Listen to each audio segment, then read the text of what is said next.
Up at night, yeah. Make all the demons quiet, yeah. We were built to thrive, yeah.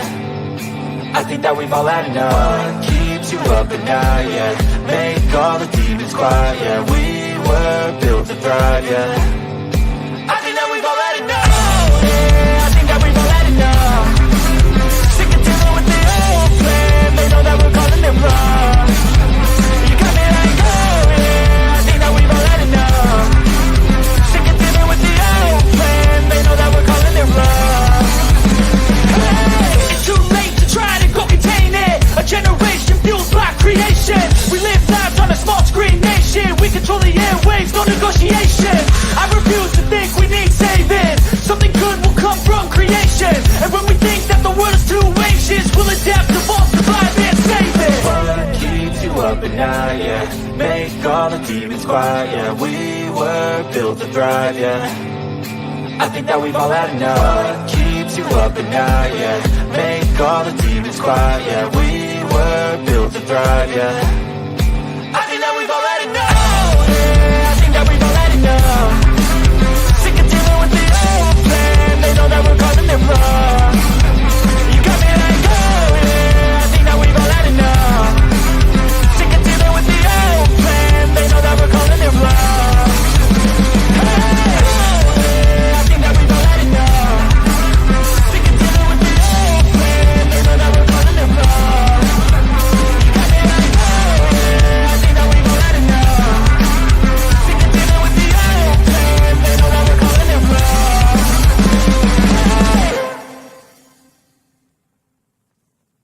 Nobody is coming to save you. Get up. Be your own hero.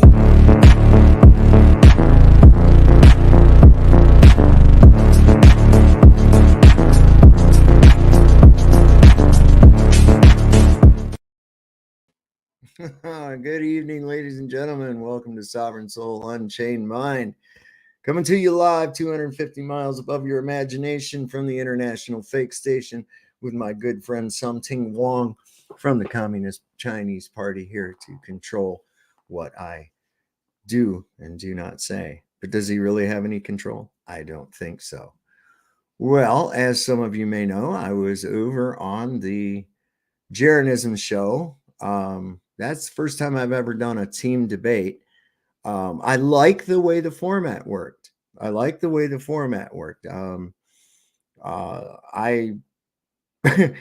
I would have my stuff ready to go, because that eats up time when you're hunting and pecking for stuff.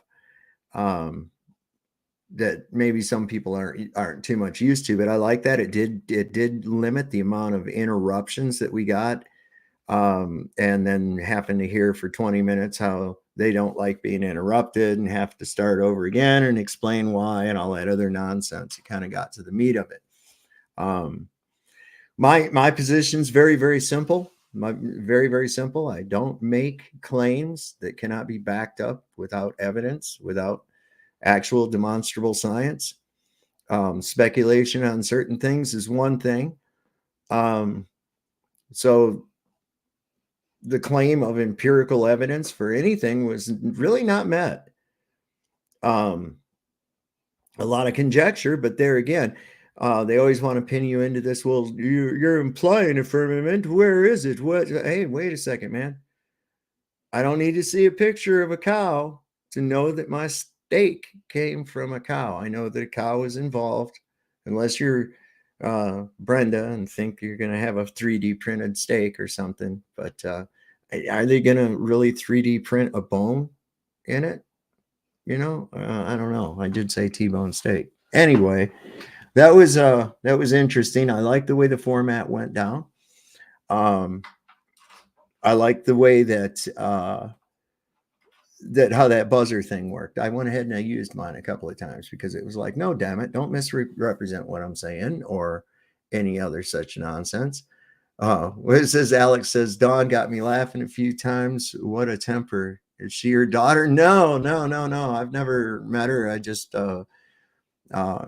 was put in touch with her, and she came on the show the other night. We had a bit of a conversation, and then I went from there. He knows he might be wrong. He just can't admit that he might be wrong. Whereas Craig can only ever be absolutely right all the time. Yeah. Ozian's a dude, man. I mean, I can dig talking to Ozian. I can dig talking to him because before the show even started, we had a pretty interesting discussion behind the scenes, and I enjoyed that. So yeah, I can dig talking to him. But you're right, Craig, always with us. I showed you this video, and I was like, wait a minute, man. You showed me this still, and here's this curve, and then in the next still, it's like this, and then it's changing every fucking time. That's not consistency. You know, and the thing is I don't understand how people can't understand that if you have a physical horizon directly in front of you, that as you rise in elevation, you're not going to see it continue on. It's not like light lifts the corner of the ball up around in front of you to see. That's impossible. Another big telltale thing too is watching the light on the water too, especially from a high altitude. You don't see any warped display of the specular highlight of the sun on the water at all. It's always straight. Shoo.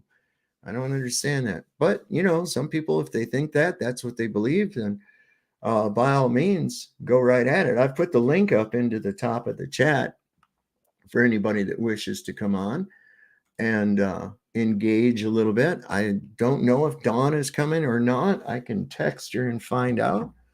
Let's do that real quick. Let's see what happens. Bump.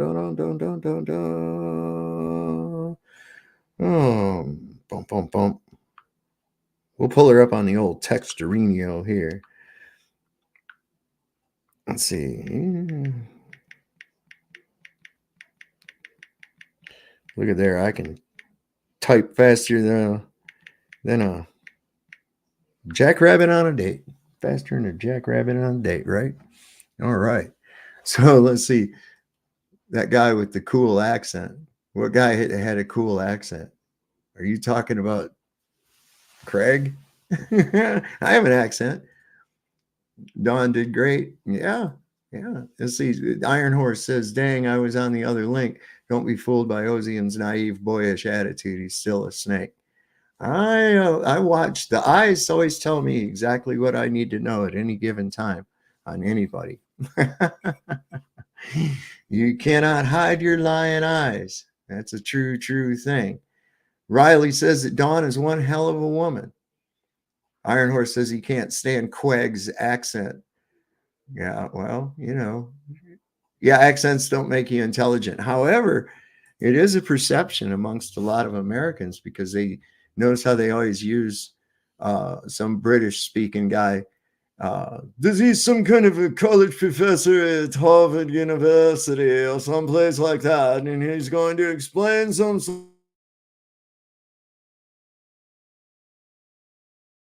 of historical event to you, and looked up and found that his undergarments were soiled. He was quite angry, you know, that kind of bullshit. They got all these books and shit behind them. They always talk like that. Thank you, True Few. I cut out. I didn't cut out. I don't cut out, man. That ain't what I do. What do you got for us there, FE Nation? What are you putting up in this dang thing here for us to see? What do we got?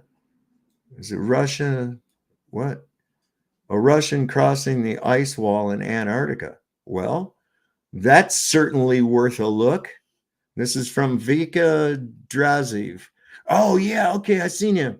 He's got a cool accent. That's a guy with a cool accent. Of course, I always thought Boris and Natasha sounded pretty cool, too. But anyway. Say moose and squirrel. Moose and squirrel. Let's see what we got here with Russian crossing the ice wall in Antarctica.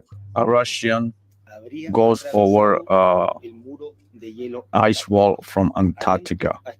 Check out this video documentary. Let's go step by step. The impact is tremendous. What you're going to see next, believe me, it's incredible. I am here. We are in Antarctica at Progress Station. We're going to focus on everything. We're going to go and show the world. We are going with some of our friends here, and some of them have a call even before we reached. Everything you see around is Antarctica. We have already passed one of the ice walls, but we'll be reaching another wall. This wall is a bit higher than the first one. And after that, around 600 kilometers or 700, we could be around a place totally different than this, where there is gonna be no ice. Believe me, people, there is gonna be no ice. It's a very long journey. Believe me. No, wait, is that like between? I just finished listening to the debate. Dave and Don did a great job. Come on up, Andrew. Come on up. Now is this like some ice that they run into before they get to Antarctica? Is that what I'm seeing here? Because I've heard that there's like this packs of ice that you have to make your way through. I don't know. You hear all kinds of crazy shit. But we're going to be enjoying, we're going to be taking videos and photos, recording things happening throughout the journey.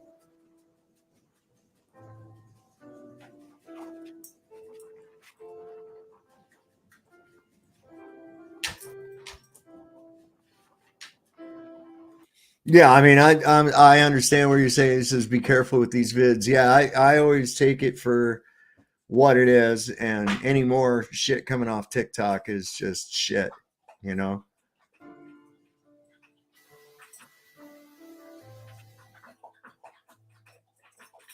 I see a lot of positive claims made that are easily refuted.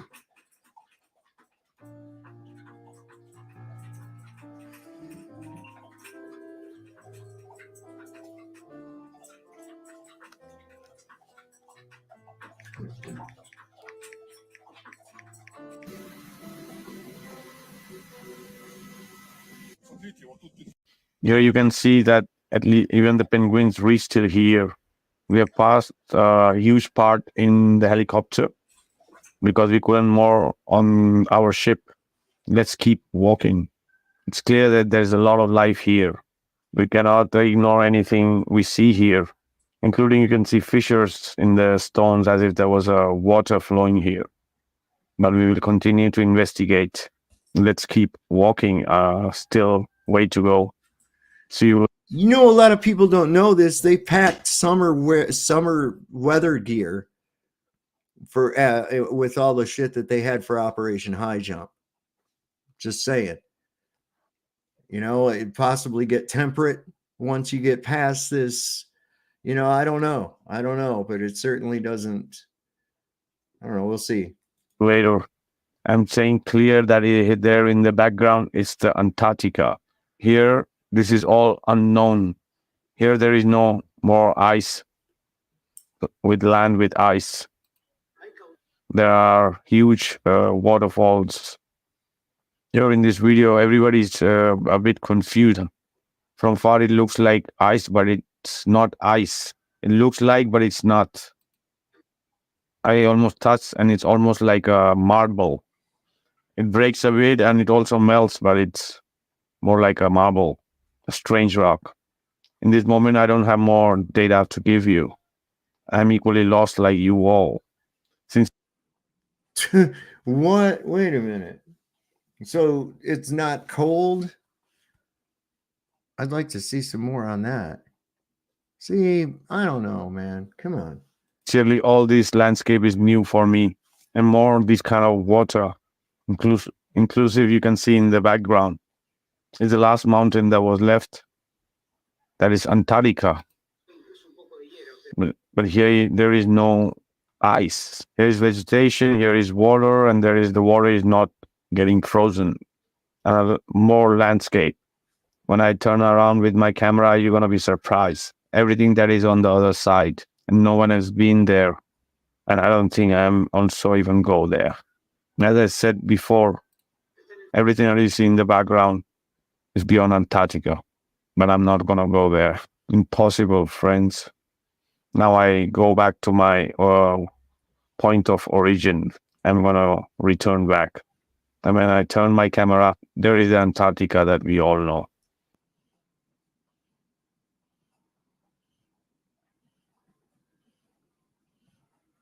So what's this imply? Is this implying that going beyond the is this implying that going beyond the ice that there's temperate zones? I mean, I have seen some videos from researchers there, and it's supposedly supposed to be really, really cold. And they're walking around with their coats unzipped and shit. You can see their breath, or you can't see their breath when they breathe from it being cold. And it's like, what? And then I'm reminded of old Periscope. Yeah, Don, you ever seen the old Periscope doc?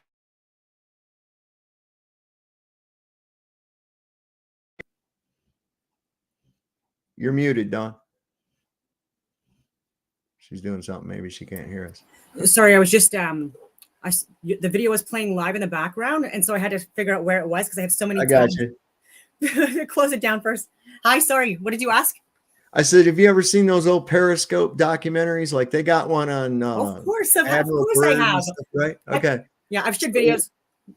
So they showed one when I saw the thing of Operation High Jump. It showed them that they'd actually flown to an area just like this, and a guy was actually in the water swimming. So, this idea of it being this frozen polar area, is that just like a front at the first part and then they cross over into this? I don't know. Let me see what he's got, man.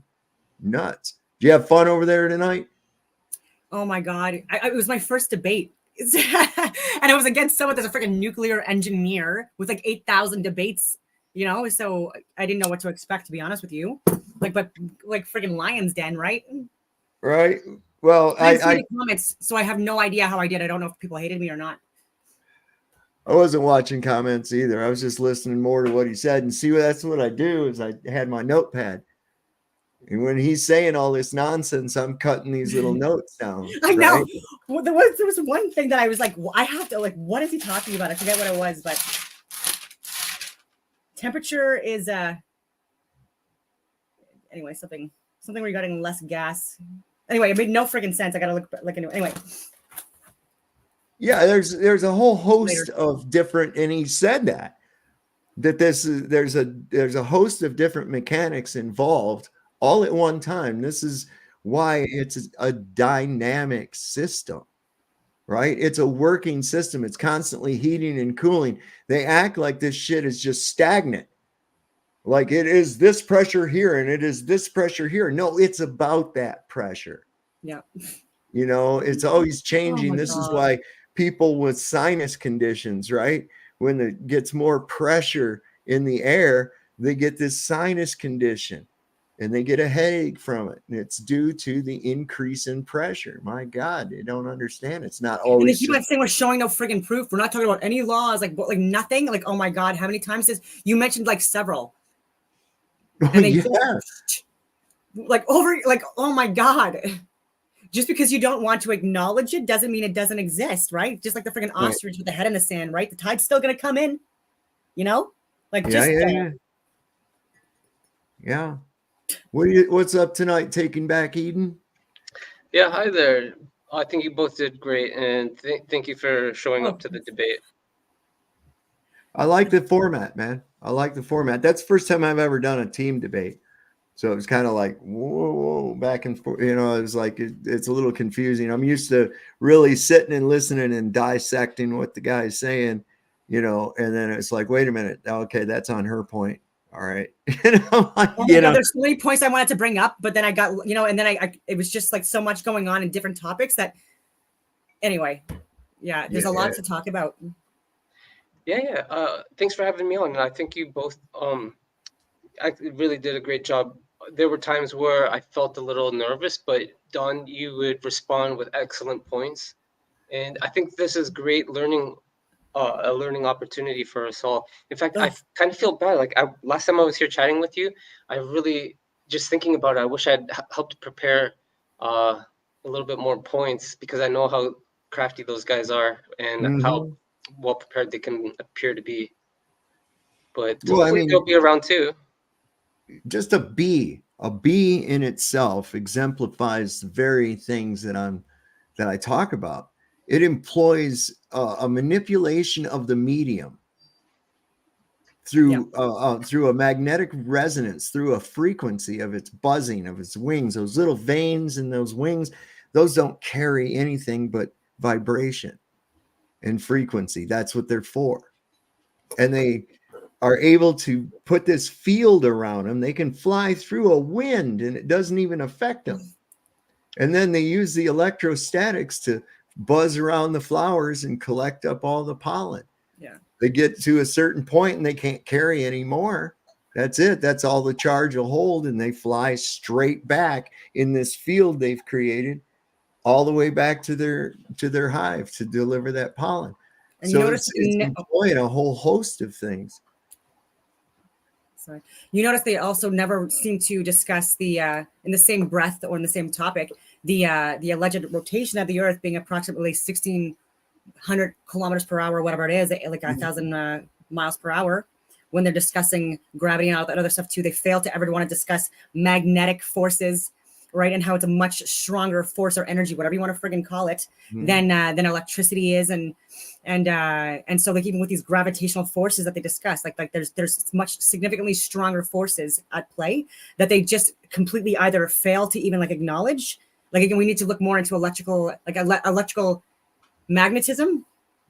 Electromagnetism. Sorry, why I messed that up, and the fields and stuff like that. And then they explain away like with the contained environment. Like we can discuss the Van Allen belt. It's the radiation belt, right? This is again like what I think to be like magnetic fields, whatever you want to call it, electromagnetic fields. Well, even the ionosphere is a theoretical thing. Yeah. Yeah, with many variables. I actually wanted to bring something up to you both for your opinion. For instance, what happens when we take liquid oxygen or liquid nitrogen? We have to cool the nitrogen to a state where it condenses and forms a liquid. So I think temperature is a huge variable here, not gravity. Absolutely. Temperature, pressure, yeah, absolutely. Having a contained, having a contained environment for these to operate within, and then even with the Atmos, it's a gaseous environment, right? With the heavy. Dynamic. It's dynamic. It's continuously heating and cooling through not only night and day, but also through seasons. Yep. You know, Yeah, so with the this sun, thing is constantly mixing and working all the time. It's basically, I look at it this way. It's either the medium is going to support something or it's not. Okay. Electrostatics provide the vector. That's it. There's no force. The only force I see going on is displacement. Oh, that was a great point you raised today. Absolutely. Yes. Right. And they say, oh, that's not a force. Really? It's not. If I have a tub full of water up to the brim and I step into that tub, what is forcing the water to go out of that tub?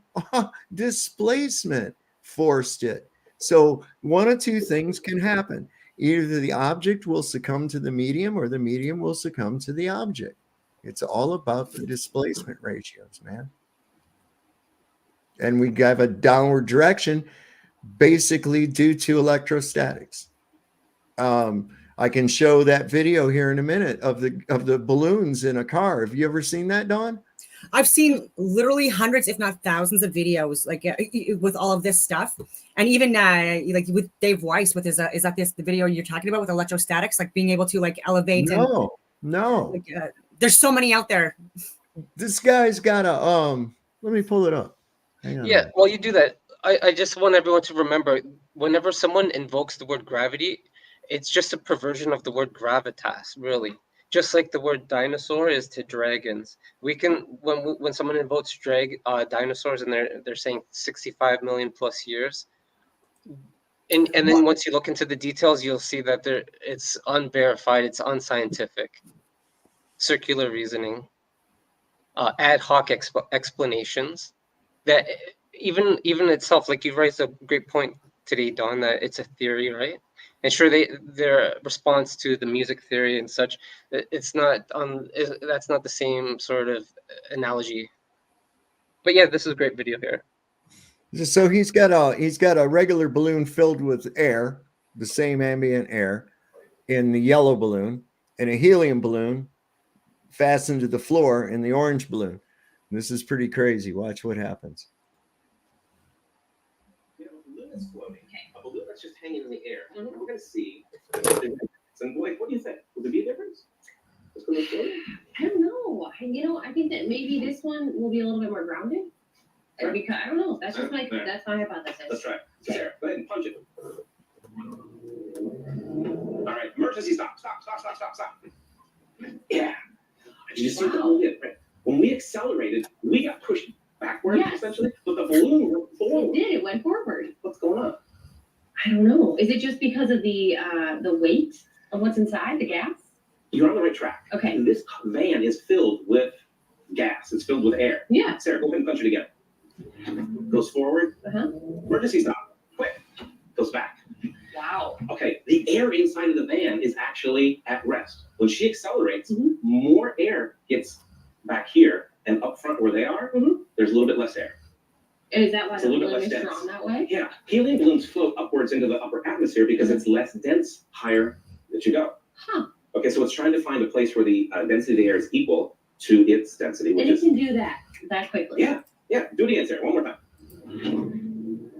And then stop fast. Oh my God, it's just Wow. so As cool. I'm thrown forward, As the you're balloon's thrown coming back the at balloon me. goes back. So we're gonna actually try going through a loop-de-loop up here and see what Okay. happens when we go in a circle with our balloons. Okay. So look, take us around this loop pretty quick. All right, a left-hand turn fast. And then going up. Going Wow. opposite Opposite directions. direction. And the line connecting almost even looks the same. It does. All right, punch it. Goes forward and give us stop. And it goes back. Good thing you're wearing the seatbelt. Yeah, and you can hear my emergency Yeah. pull So- in there. It is So is there gravity off in the side of the car somewhere? Right? You see what it's that simple. It's that Yeah, you simple. don't have to sell me Things on are- it. I'm just kidding. yeah, everything trying to be equal. Everything wants to equalize. Okay, so if something is in disequilibrium, it's going to head towards equilibrium. Everything wants to balance out. Unfortunately, it never does. So it's always constantly trying. It's that simple. And they overcomplicate something so fundamental, so simple. And then you go, can you give me an example of air? Can you show me a demonstration of air having a downward force or a downward acceleration due to gravity? And Due to the gravity, best yes, we can exactly. do- Because there's ways to do it, right? Like with a fan, or the Right. helicopter, like whatever with a helicopter. That's Or why the cool helicopter it. model, like, just what's cool your it. point? Just make it cold. I mean, when you got the air conditioner going in your house on a hot summer day, where's the coolest place to be? Right down on the floor. This Yep. is why you reverse your ceiling fan so it pulls air upward. Exactly. So you've got a lot of different variables that work on them, none of which is gravity. Yeah. None. And the best they can do is point to the sky and go, gradient, Mount Everest. Well, okay, that's not really good. Well, here's a rocket ship that floated up, and we see this difference of densities in the layers, and that you're seeing gravity right there. And I'm like, you gotta be fucking shit, really? Come on, man. Seeing gravity? What? Yeah, it's a huge red flag. Imagine being in a court of law and then you're asking for evidence, and then the response is, oh, you have to go out into space where you can't go, or into the ISS, which is propaganda. Yep. And so my interpretation of like the misrepresentation of gravitational forces is that, like, I sort of subscribe to Walter Russell and Ken Wheeler, like, and these are great geniuses and stuff like that, with my own interpretation of this being a flat plane of inertia, and that the luminaries also are electromagnetic and they heavily influence this cosmos as well. And so when you look at electricity and magnetism, or whatever you want to call it, like in this universe within this cosmos, with humans, like that's the color with the visible and the non-visible light spectrum. But with electricity and magnetism, you have radiating forces, and then you have gravitational forces, right? So like with magnetism, it's radiating forces, and centripetal and disintegrating, et cetera, when you have the the electricity that is the cooling. It's that's the gravitational. It's not gravity, it's gravitational energies. And again, it's like this, not this downward acceleration. This is, again, they are literally misinterpreting Walter Russell's, like the universal one. And so they need to get back in those books and then talk with Ken Wheeler a little bit and understand what their model, because anyways, and it has absolutely a lot to do, again, even with the temperature and the gradients and the pressure, because as you elevate, increase, right, there is it's colder, right? I've been in helicopters as well, like I've jumped out of aircrafts, all of those things, and it does get cooler. So you need more of a yield or a voltage or a flow of electricity at the higher levels in order for it to like maintain, or also that this homeostasis, or the whatever you want to call it, the equalized environment. It's hard to explain this stuff. And but magnetism is also like a very key critical part in this. And so even Ken Wheeler talks about dielectricity and all this other stuff. And I would like to talk to him about his interpretation of this flat earth plane, you know what I mean? Like based on like our discussions, and see if he would actually reconsider, because he's also talked about flat earth with flat earthers as well. And he still hasn't came over on the side. Yeah. I remember I watched a video of him the other day, and I think it was because his life was so busy, he never really had a chance to take a moment and focus on it. So that's the same for many people. They feel like there's so many other things in life that they have to focus on. They can't set aside time to focus on the facts behind flat earth. But yeah, I think that would be a great conversation. You would, I think, reach him maybe in ways that we haven't been able to, or others. I've tried. I've commented on his page, I've emailed, etc., and he probably gets too many comments to even see it. So I get that. Yeah. Stinky Cash says Dawn speaks faster than a Chinese Whitson on cocaine. That just brought forth an image in my mind that cracked me up. Goodness. Sorry. The time is precious. You got to get the message out there as fast as possible. Yeah, man. Oh my God, you guys! I had that same guy giving me grief in my fucking chat or in my comments about a cylinder, right? You remember the guy that said, "Oh, we don't use squares on spherical objects or anything," and I said, "Really?" Have you ever calculated? Okay, first off, a cylinder, right? Here's a 3-dimensional object that only has 2 dimensions. That's kind of freaky in itself, right? But in order to calculate the cubic inches or the volume of that, you have to square the diameter. So right there, a square is used in a round spherical formula, because I take that, I square that diameter, I multiply it by pi, I divide it by 4, and multiply it by the length of the cylinder, and that'll give me the cubic inches or cubic meters or whatever of it. And he didn't like that. So I don't know how he fared when I told him that his sphere only has 1 dimension. Great point. I would love to discuss the over-the-horizon radar as well. I would love to discuss the visible and non-visible light spectrum, and even with microwaves, etc. Like these all need magnetism, but electromagnetism specifically. And when they're talking about like this long-range stuff with the lasers and with the radar and stuff like that, first of all, radar needs moving like objects, all right, and from a stationary, non-moving fudging platform, anyway. Mm-hmm. And the distances too, right? Like these are measurable distances as well, right? And so they always like they always explain away light and say that it's bending with the radius or whatever like that, the curve of the earth. Prove it, never can. And I'm going. Sorry, my brain is like all mush just because like it's my first debate, so it's like so much information to go through that sometimes I just zone out. But anyways, okay, this is the distances are they matter, right? Because they say these alleged lasers like go beyond the the ionosphere when it matters, like allegedly hitting like the sun, and by the way, if you take a look at the size of an object that radar would require in order to get a signal, it's like the size of a truck or something like that. Like I forget what the square, like one square calculate this, but like they allege that it's bouncing the thing that's being bounced off the sun or the moon is like this big or something like that. Oh yeah, I don't know. Do you realize how big is it? We have to see, because if it's not bigger, then what could anyway? And so the lengths of the lasers and the radar matters because the maximum distances of radar, for example, if I look at it, just 1 second here, I have 10,000 tabs up. But anyways, it was something like 2,000 nautical miles, like 3,000 something miles. Yeah, so 5,000 to 2,000 nautical miles, 900 to 3,700 kilometers. That's the detection at distances of about that for the maximum distance a radar can detect. Mm-hmm. So it And wouldn't then be able to allegedly it reach goes the- beyond the curve. Of course it does because it goes straight.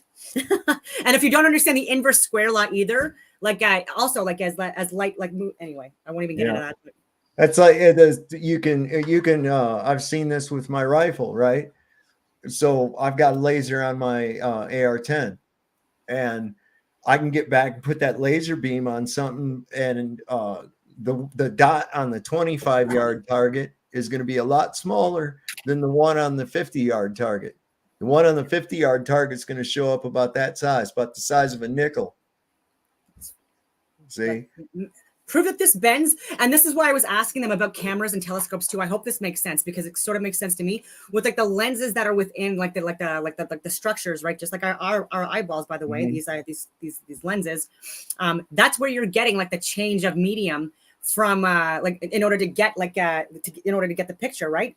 And so they're trying to allege, and this is what doesn't make sense to me, and that's why it's because it's all fairy tales, that there's some kind of like magic that's happening, like beyond like the camera lens, like whatever happens within. They're saying that there's also like some kind of a like a change of medium that's happening with like the light that's happening in order to bend it and curve it as well, even beyond that. And I'm like, you need to prove that, because unless it goes through some kind of like medium, and in order to like reflect and bend, not curve, then it's an impossibility.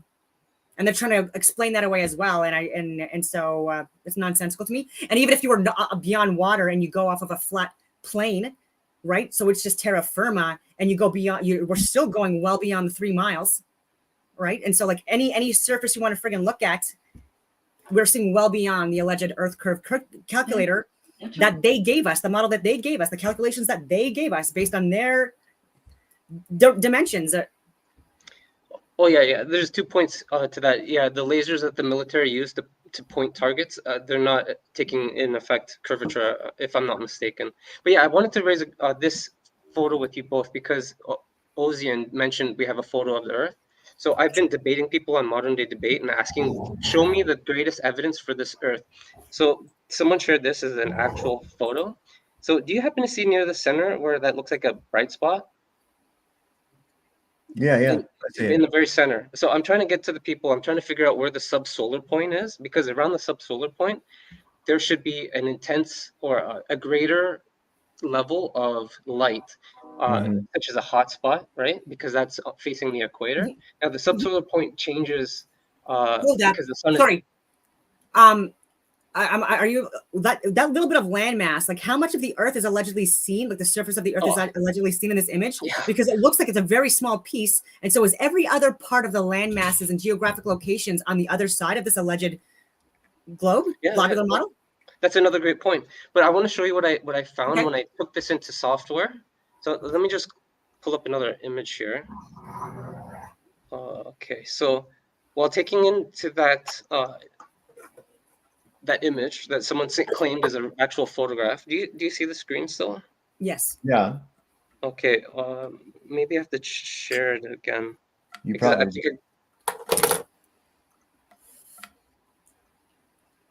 Uh-oh. Okay, I'll present it again here. There you go. Thank you. Thanks for your patience, guys. Okay, so this is the photo here in the program that I'm using. And then I'm just going to change the levels.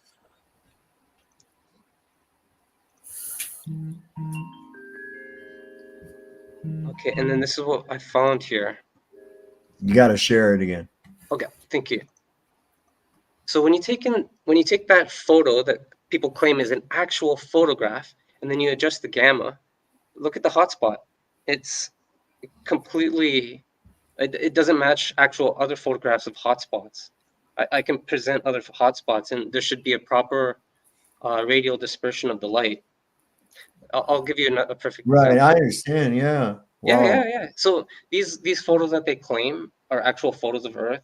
Obviously, are those squares too? because sometimes when I transcribe images, I look at like the contrast and the shading and all that other stuff.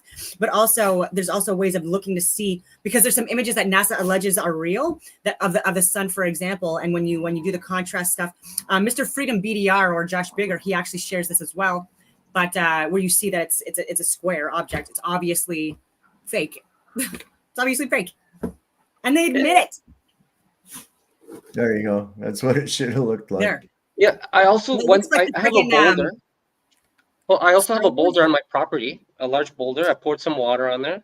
I have a powerful torch, and I took some photographs as well to compare what we should be seeing, and it didn't match what NASA was sharing as actual photographs of Earth. So there seems to be some major issues with what they claim as actual photographs. No, I was not. But yeah, thank you for letting me share that. And hi, Billy, welcome. Hey everyone. What's up, And bro? Don, I think you did a good job for your first time debating. I would be nervous to debate. That's why I haven't accepted anybody's debate. I just will come on the panels and talk. But like going to showing up to a debate takes some courage. Thank you. And Yeah, good I was job, nervous. Dave, too. Nervous as a long-tailed cat in a room full of rocking chairs. Well, yeah, I mean, you still did a good job though. Yeah, man. Thank you. I appreciate that. It takes it takes some cojones to get up in front of that many people and Yeah, exactly. put it out there. Plus you're Canadian too, so I have to support you even if I don't agree with the flat Earth. There you go. But Don, to touch on a point you were making about lenses, okay? This is an interesting little thing I found regarding that. And this is why, like with the P900, the P1000, we get a much different image because it's digital processing and not using, well, you'll see. Invented by a Dutch optician 4 centuries ago. Before that, it was believed the Earth was the center of everything. The theory that it actually revolved around the sun was discounted. In the hands of Italian astronomer Galileo, the telescope brought reality into focus. This molded disc of thick, low-expansion glass will become the telescope's primary mirror.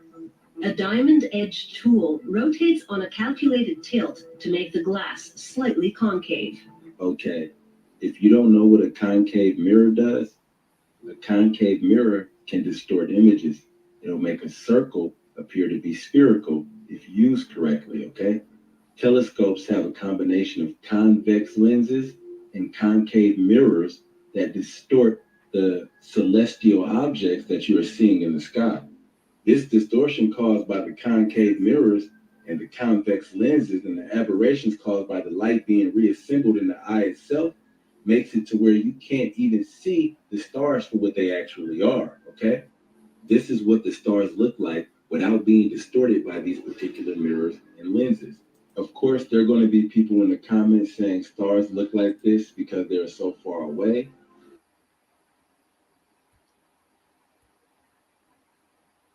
And you should, and nobody can reach them. They're light years and galaxies away. How would you know? Okay, that would then be pseudoscience. That would be you speculating, because that would then be a claim that cannot be tested. But what can be tested are the convex and concave mirrors and lenses that are used inside telescopes and what effect they might have on the object that you are viewing with them. The footage you are looking at now are the celestial bodies being viewed through a device that does not use the same principles as a telescope.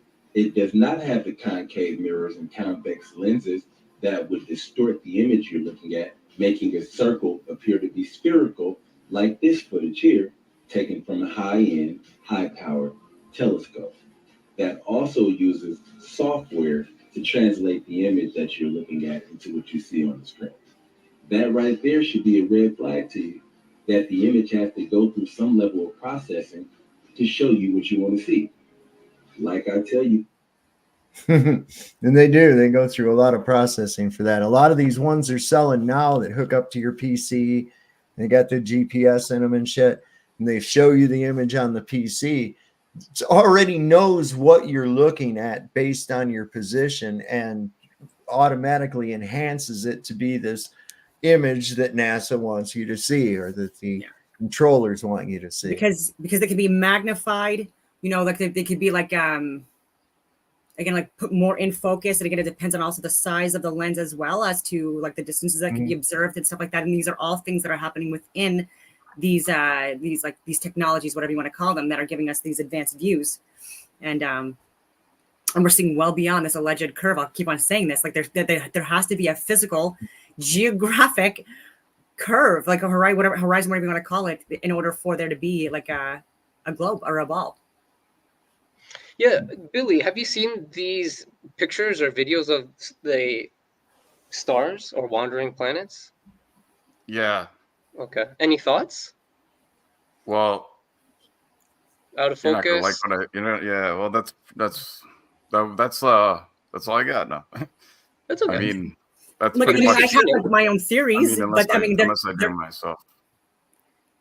like there's I used to be a there's flat earther too, though. Just so you know, Don, and I think John already knows. I mean, so Dave, he said that you can't, like, if you're a flat earther, you can't become a flat earther. Which, I mean, I guess that makes sense. Maybe I wasn't completely all the way there. I wasn't publicly a flat earther, I guess you could say. So maybe I was more of a. What made you go from being a flat earther to not, if you don't mind me asking? Well, I went to college for automotive service technician, and I looked into a lot of things I didn't look into in high school, and I felt like I had a little bit more of a grasp on science and how things work. And then I was like, well, I guess Can you give an I example? go with what's well, I mean, like the main example, I guess, would have to be the way we can measure a lot of things in cars. Like, it has to be precise pressures in different parts of the car in order for the engine to work properly. And like the way that the engine, like everything about like the way that the car worked, it was just like, wow, this is like stuff I didn't really think about. And it just made me like look into science more. And what, I guess I'm still regarding the not. science, like what scientific evidence, like kind of like that you looked at, made you think that this was like a globe and not flat? Like what exactly? Like, I would love to look at it. I'd be very interested. Well, I mean, I didn't believe in that we went to the moon at one point, but then I decided that we did. So I mean, I guess we didn't. If you don't believe in space, and if you don't believe when it's the moon, then it's kind of harder to. Let me ask you something, Billy. So what was it about the moon landing? First you were skeptical, and then for some reason you decided to believe it. What was it that made you go, hey, I was wrong about that? Genuinely curious, honestly. Yeah, I am. Well, I mean, I looked into a lot of things that I thought at first, and I felt like I was wrong. Mainly, like at first I thought there was the space bubbles, and then I found out that I feel like the evidence that they give about the ice looking like bubbles is sufficient, and I don't think that it's a green screen for some reason, just coming out of somewhere. Just ice. Well, I mean, just for no reason, just there. How are you going to even have that? You see, because here's the problem: you can't have liquid water in space, much less frozen water. There's also many red flags with the moon landing still, in my opinion, Billy, such as the missing telemetry, the lander anomalies, the fact that James Webb, the program lead, resigned days before the landings, when this would have been the most historic achievement of his career. Furthermore, the first 3 astronauts that were originally sent to go, they died mysteriously. Some, if I'm not mistaken, in their family believe it was there was great cause for suspicion around their death. Even more, there was a lawyer who was going to sue NASA because of the program, and he mysteriously, in some people's opinion, died in his pursuit of that. But yeah, there's so many red flags. And I've shared deathbed confessions of people, like accounts of their fathers with their deathbed confessions, saying that, and again, these are anecdotal, But there was proof apparently at one point, but the house was raided by cops again. Don't have the proof, but Deathbed Confessions. There's Stanley Kubrick who directed them that admitted it, and so there's even a lot of films afterwards where there's kind of like there's some symbology within that kind of like is symbolic of faking the moon landings, and even Werner von Braun, who was associated with it, even on his deathbed, he has a verse in there regarding the this essentially being a flat Earth plane. God showing his handiwork or whatever it was, and multiple light sources. Again, even with the fuel, it would be an impossibility to be able to travel that distance and back with that size of a vehicle. It would need way larger containers for the fuel itself. And there's and again, there's a lot of scenes that I've shared where there's actually footage of them like doing the acting things like on Earth, and then they claimed, oh, that's just in case we didn't have footage, over like in space, so they were just doing it just as a fail safe or whatever, as a backup plan. But these are actual like footage that was actually used to fake to fake what I believe to fake the moon landings. And I've done countless videos of this as well, showing witness accounts, sharing footage of like them actually doing it within the studios. I've shared like the models of the moon and stuff like that they use within a building, a facility, and like I've shared. Anyway, there's a lot to unpack. Like even the distance, right? With that they allegedly talked with the president, and like how with this like landline, right? And then they were able to talk back and forth without any time lag or time lapse. Okay. And a lot of people do they mess up a lot with these space videos that they allege with the green room and stuff like that. When they're angling their head up, that means they're not in zero gravity space or whatever you want to call it, or a zero gravity environment. It means that it's like a anyway, it's a made one, if that makes any sense, and then your body's naturally going to want to be level and facing upwards. And so there's so many other things that they're doing to fake space missions and stuff like that. Even the speed, the G-force required for the speed that they allege to go with the distances traveled. I feel speed, you know what I mean? I've been in Cessnas and in multiple other aircraft, Chinooks, you name it, and like you feel the force, right? Even at like Mach 2, Mach 3 or whatever, which is like maybe equivalent to 2-3 times like your body pressure.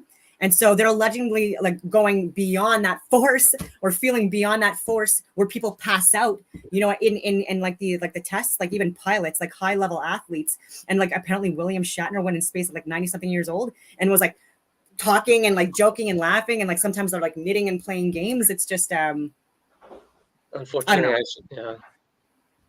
yeah, there's a lot there, Billy, for sure. I mean, this is my logic as well to drive it home. Everything else was a suggestion about the shape of the Earth. The only conclusive evidence for the history of all of mankind, in my and other people's opinion, was a fact that they went far enough from the Earth to actually take a video and picture, and that would have been from the moon landing. And since there were 6 alleged landings, and I've been looking down for these 6 videos of Earth from those 6 landings, I've only been able to find one, and it just shows that they weren't able to go. I mean, on so many levels, unfortunately. And we can get deep into the details on why they covered it up as well. Maybe, I don't know. But even with the radiation belt, right? Like this is something that there's even been people that have admitted on TV that we haven't gone beyond the Van Allen belt. Like we haven't been out of like beyond like inner Earth orbit. And so we still have to look at that factor, right? Like this is possibly some kind of an electromagnetic reality, but this radiation belt, right? Like this is what they're trying to explain away, like these fields that we can't get beyond, right? And they're claiming that they went through these. But it's also because the technology that we're using is different than what we used in 1972. It was definitely a different technology that they were using. And now they have to use, like it's going to take them time to test the new technology because of, like, it's obviously not the same as it was in 1972. Like they have advanced in I don't know exactly. Like I'm not going to try and claim. No, I get your point. It's so hard to. But I mean, that's all I'm going to say. Like, I mean, I get what you're saying too, and that's why I come on your guys' show, because I want you guys to have somebody that's a Glober on your show. Sure. I appreciate that. I appreciate that. Here's the first and foremost thing. Okay. You have an awesome beard, by the way. Thanks. Do you know I there can are try my three different best. there are three different types of thermodynamic systems, right? Yeah. All right. So there's open, there's a closed system, and there's an isolated system, which is kind of theoretical because there's really no such thing. The closest you get to that would be like a thermos bottle, but there again, it still succumbs to entropy, and the energy does transfer through, and it equalizes out. It won't stay cold forever. I think that was what's that company, the cooler company everybody wants something from all the time. It's really expensive. They're working on it, but they're not there yet. Yeti, the Yeti cooler. Oh, I can't hear you. All right. So the Earth thing, open. It can only be an open or a closed system. Now, if it's a closed system, that means that there's ability for energy transfer, but not for matter. If it's an open system, that means that both energy and matter can transfer. So in an open system, we would have no air. The whole idea of gravity pulling on air is just ridiculous. It's never been shown. I You know. don't have any downward force I of the know. air. I mean, the air pressure is not because it's pushing down on you. There's no imaginary column of air above you. You feel that 14.7 about per square inch as a measure of displacement. It's just the same thing as if you go underwater, you experience a pressure and a gradient, I might add, the deeper you go into it. So it's just the displacement of the medium. So there's one of two things. We either are in a closed system, which we would have to be, because there's no any evidence or anything of gravity, even if it existed. Yeah, remember, it only works out deep in space, not here in the lab.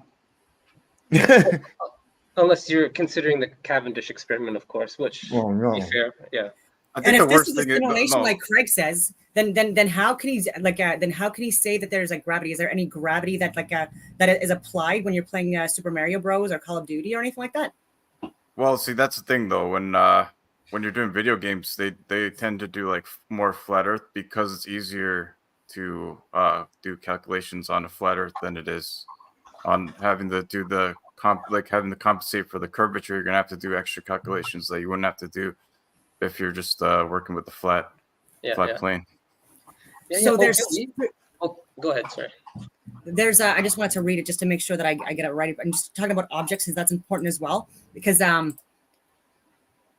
different shapes are being confused. So like cylinders, a sphere it is a round shape having all the points of the surface equidistant from center. A cone, it has a circular base and a single vertex. A cylinder, it has a parallel circular base connected through curved surfaces. So all of these three examples, like if you look at it two-dimensionally with a circular, they have a circular base, right? Or circular bases, right? With the cylinder having parallel circular bases. And so the same mathematics, trigonometry, geometry would apply in either way. And so I've even shared this in other, like in my own videos and stuff like that with these calculations using, pi and with a radius and diameter and circumference. And you don't have to use arcs and stuff like that to get these distances and stuff like that. That's where I think that they're deceiving us when you can measure distances. Anyway. Yeah. So. And I had one more point to raise for Billy, if that's okay, just really quick. Yeah, it's fine. I'll listen to what you got to say. I have no problem with that. Yeah. Okay, thank you. I think I lost track on my previous point about the logic of flat Earth. So if you were to indulge me, let's just imagine that we never landed on the moon those 6 times during Nixon. For me, that would be the strongest evidence of Earth in its glory. A tilted, moving, rotating Earth would be video or photos from the moon. But let's say because we didn't go there, that evidence is now gone. So in my opinion, different types of evidence has different types of weight. So I would encourage you to maybe think, imagine a scale in front of you with maybe different sets of weights, and then you can just go through the scale and then apply your evidence for both sides. And and then consider what I shared with you, that since we didn't land on the moon, there's zero evidence of the globe, in my opinion. And then now we have to What happened? I dig lost deeper, right? everybody. Because like now we're going against our senses, because if there is no valid video or photo of the Earth, there I it mean, is. sorry, of the Earth as a ball, then we have to now challenge and now we're attacking our senses, because now we can't feel the tilt, we can't feel the Earth being on the face of the Earth, we can't feel us spinning with the rotation. So there's so many now things we have to now attack because of if we want to continue with the belief of the globe idea. But yeah, thank you for allowing me to share that with you guys. Thank you. Right on, man. And there's symbology with the moon landings as well. I've talked about it, but like the with Apollo again, this is like likely like a symbolic representation of the sun and the 12 zodiacal signs or images or titans or whatever you want to call them. And so with the astronauts, I'm sorry, I'm hating, but allegedly there was 12 of them that allegedly landed on the moon, and it was all Apollo missions too. So right, this is more like, to me, like connections of showing us in plain sight that they know what they're talking about. Because even Leonardo da Vinci, he painted the Last Supper. He painted like Jesus in the center, but with 12 disciples, and 6 on either side, and they represented the seasons, but also the astrological signs, right? The 12 of them. And so even with Jesus Christ, I'm not saying that I don't believe in God. I absolutely believe in this being a divine creation or cosmos, and that some kind of a creator created it.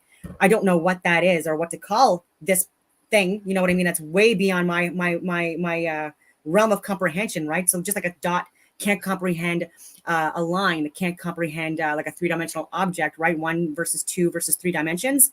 Even though they work within the same cosmos and bubble, they're experiencing this realm completely differently. And so I do believe that there are higher level consciousnesses that are beyond this created environment. And there's a lot of cultures and civilizations throughout the world that have discussed things regarding like some kind of like an enlightened being or prophet or deity, like Apollo, Mithras, Dionysus, Horus, Jesus, and again, there's so many throughout the periods, and these are all discussing like some kind of like a virgin birth on the 25th of December, and then again like a series of 12 beings, and or like even with 7. Which just, anyways, that's another tangent. I won't get into that. Never mind. Yeah, 7 days a week. Yeah, you raised a great point. A creator. Billy, do you mind sharing if you believe in I'm a agnostic. creator? I'm agnostic, so I think that I'm not sure what created us, but I think there's something that created us. Amazing. Nice. I guess you're not atheist. I'm not an atheist. No, I'm not a full-blown atheist, though. Okay. Yeah. So See, the idea that there is that this is random, it really kind of blows your mind, really, to grasp that, because in my opinion, I'm sorry, that's about the same likelihood as a typhoon whipping through a junkyard and leaving a fully gassed up and restored, waxed 57 Chevy ready to go, keys in the ignition. You know, there's just too much. It's too complex. And like I've said before, I think we make the mistake of separating ourselves from Earth. You're not on Earth, you are Earth. And everything that you see, everything that you're experiencing is only really taking place in this little tiny spot in your head. You're taking in all this information and weaving it into a cohesive reality in your mind. That's exactly what we're doing, all of us. No different than this conversation we're having across the internet right now. Between each of us is nothing more than a bunch of ones and zeros. Just a bunch of ones and zeros and signals flying around through these pathways of, dare I say, neural network, until it comes to this device that weaves it into a cohesive, interactive format that we can understand. Yeah. So is reality. We hear this grand symphony of energy, vibration, and frequency with 5, I dare say 6, different senses, different types of hearing. We hear the light, we hear the sound, We taste the vibration. Everything is nothing more than a refined way of interpreting the various electromagnetic signals that we are immersed in this reality. I even like to say, I think this is just a theory, of course, but through all sorts of ancient cosmology, the stars have been seen to be sentient, given names of sentience, even up to and including gods of various religions. But they've all been given these ideas of a sentient. And we often see these sentients or angels depicted with music and lyres and trumpets and singing in choirs. And I've kind of thought, is it possible that the stars are the angels that are basically an orchestra playing our reality into existence? It's something to think about. And that brings up another point that I wanted to bring up as well, Billy, because since we're on the topic of a creator, for biblical flat earth cosmology, our cosmology, which I accept, includes the devil, and he's going to use lies, and in my opinion and other people's opinion, he's going to use the shape of the earth against us and our family members. So in my opinion, I believe that our creator wants to give us a level, stable place, like a foundation, and the liar is going to tell us otherwise. He's going to make us attack our own senses and our family members' senses and strangers' senses. And it's just in that, if we were to do that, we're giving up our common sense to men that will, obviously we know that will lie for money and worse. So I just want you to consider that as well, because in a biblical cosmology, there is the devil, and he's a crafty liar. He's had all the time in the world to create the most craftiest lies. And in fact, if we were to go back to the moon landing, some people will think that it was actually a satanic ritual to stomp out by the devil, stomp out belief in the Bible once and for all. Because just a really quick summary, Sol has mentioned this before, in the Reformation, the Bible was hidden for 1,000 years. So people were literally kept in bondage. For instance, women, they thought they could never afford the price to enter heaven for forgiveness, because they set a price for adultery. I don't remember the exact price, but women back then stuck in prostitution, they didn't have the money to pay, because it was almost a year's salary just to ask for forgiveness through the indulgence. So this kept women literally in slavery for generations until people, the printing press was given to the people, the Bible was released, and then the devil had to change motives. He can no longer hide the Bible. He had to basically flood the market with false copies. And then here we are to the present, where people claim to go far enough and we can take a picture of the moon. And devil, in my opinion and other people's opinion, use that opportunity to once and for all try to smash the foundations of the Bible. And then now that's why we have many atheists and agnostic people, and I've encountered them. Some of them say, if the earth was indeed flat, I would believe in God. And this goes to my point that, sorry, it's just because you're talking about biblical cosmology, and so I gave one example, but I also gave Leonardo da Vinci, in the Last Supper and countless other examples. And so I'm not necessarily talking just about biblical cosmology. I'm saying it's, and I've said this before to you as well. And so I've said that this is a misinterpretation of astrotheosophy or theology or astro, whatever you want to call it, mathematics, and the movement of the luminaries above, and misinterpretations of them. And because perception is reality, how we interpret symbols or images or anything, right, is how we're going to respond to our realities and stuff like that. And so, like I've said before, with the devil, or with Satan, this evil figure that everyone needs to be afraid of. Again, this is dangerous to discuss, because a lot of people that are in the flat earth community, like myself, don't subscribe to that at all. And we believe that Satan is a misrepresentation of Saturn, who rules over Capricorn and Aquarius, right, in the zodiacal belt, right? And so during the winter months, which is why there's fire in hell, right? And why hell is associated with winter months, and so many other things. But the Capricorn being an image of how we interpret it in Western astrology as a goat, and Aquarius being a human, and even with the color red, it's also correlated with Saturn and the root chakra, or the hell, and so however you want to look at these, like these luminaries and the connections that they make, and if you want to like look at that as being evil, that's fine. I'm just not subscribing to that interpretation of, and even with Lucifer throughout history as well, through the through like looking at astronomical paths of and also astrotheosophy, or whatever you want to call it, but looking at countless civilizations, Lucifer is more correlated or connected with Venus, which is a luminary correlated with love and all these other things, and the color green. So even with Lucifer, I believe there to be misinterpretations based on, and it's correlated with the luminaries, right? So the 7 original luminaries are there's a lot of stories about them, I believe, and a lot of different connections with like the chakras and with the tones, with the musical tones and colors and days of the week and elements that are also correlated with all these as well. And so I just think perception is reality.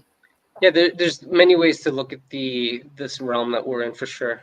And it's good Dawn has her point of view that she can share that other people also ascribe to. So it's great that she's able to share that it's not just biblical cosmology. And I'm gonna get a lot of people threatening me on Messenger again, telling me that I'm going to hell, and they're gonna damn me to damnation again because I said that. What's that say about you're not supposed to judge other people and shit? Isn't there something about that? Well, it used to be, anyways. Well, what do you make about all this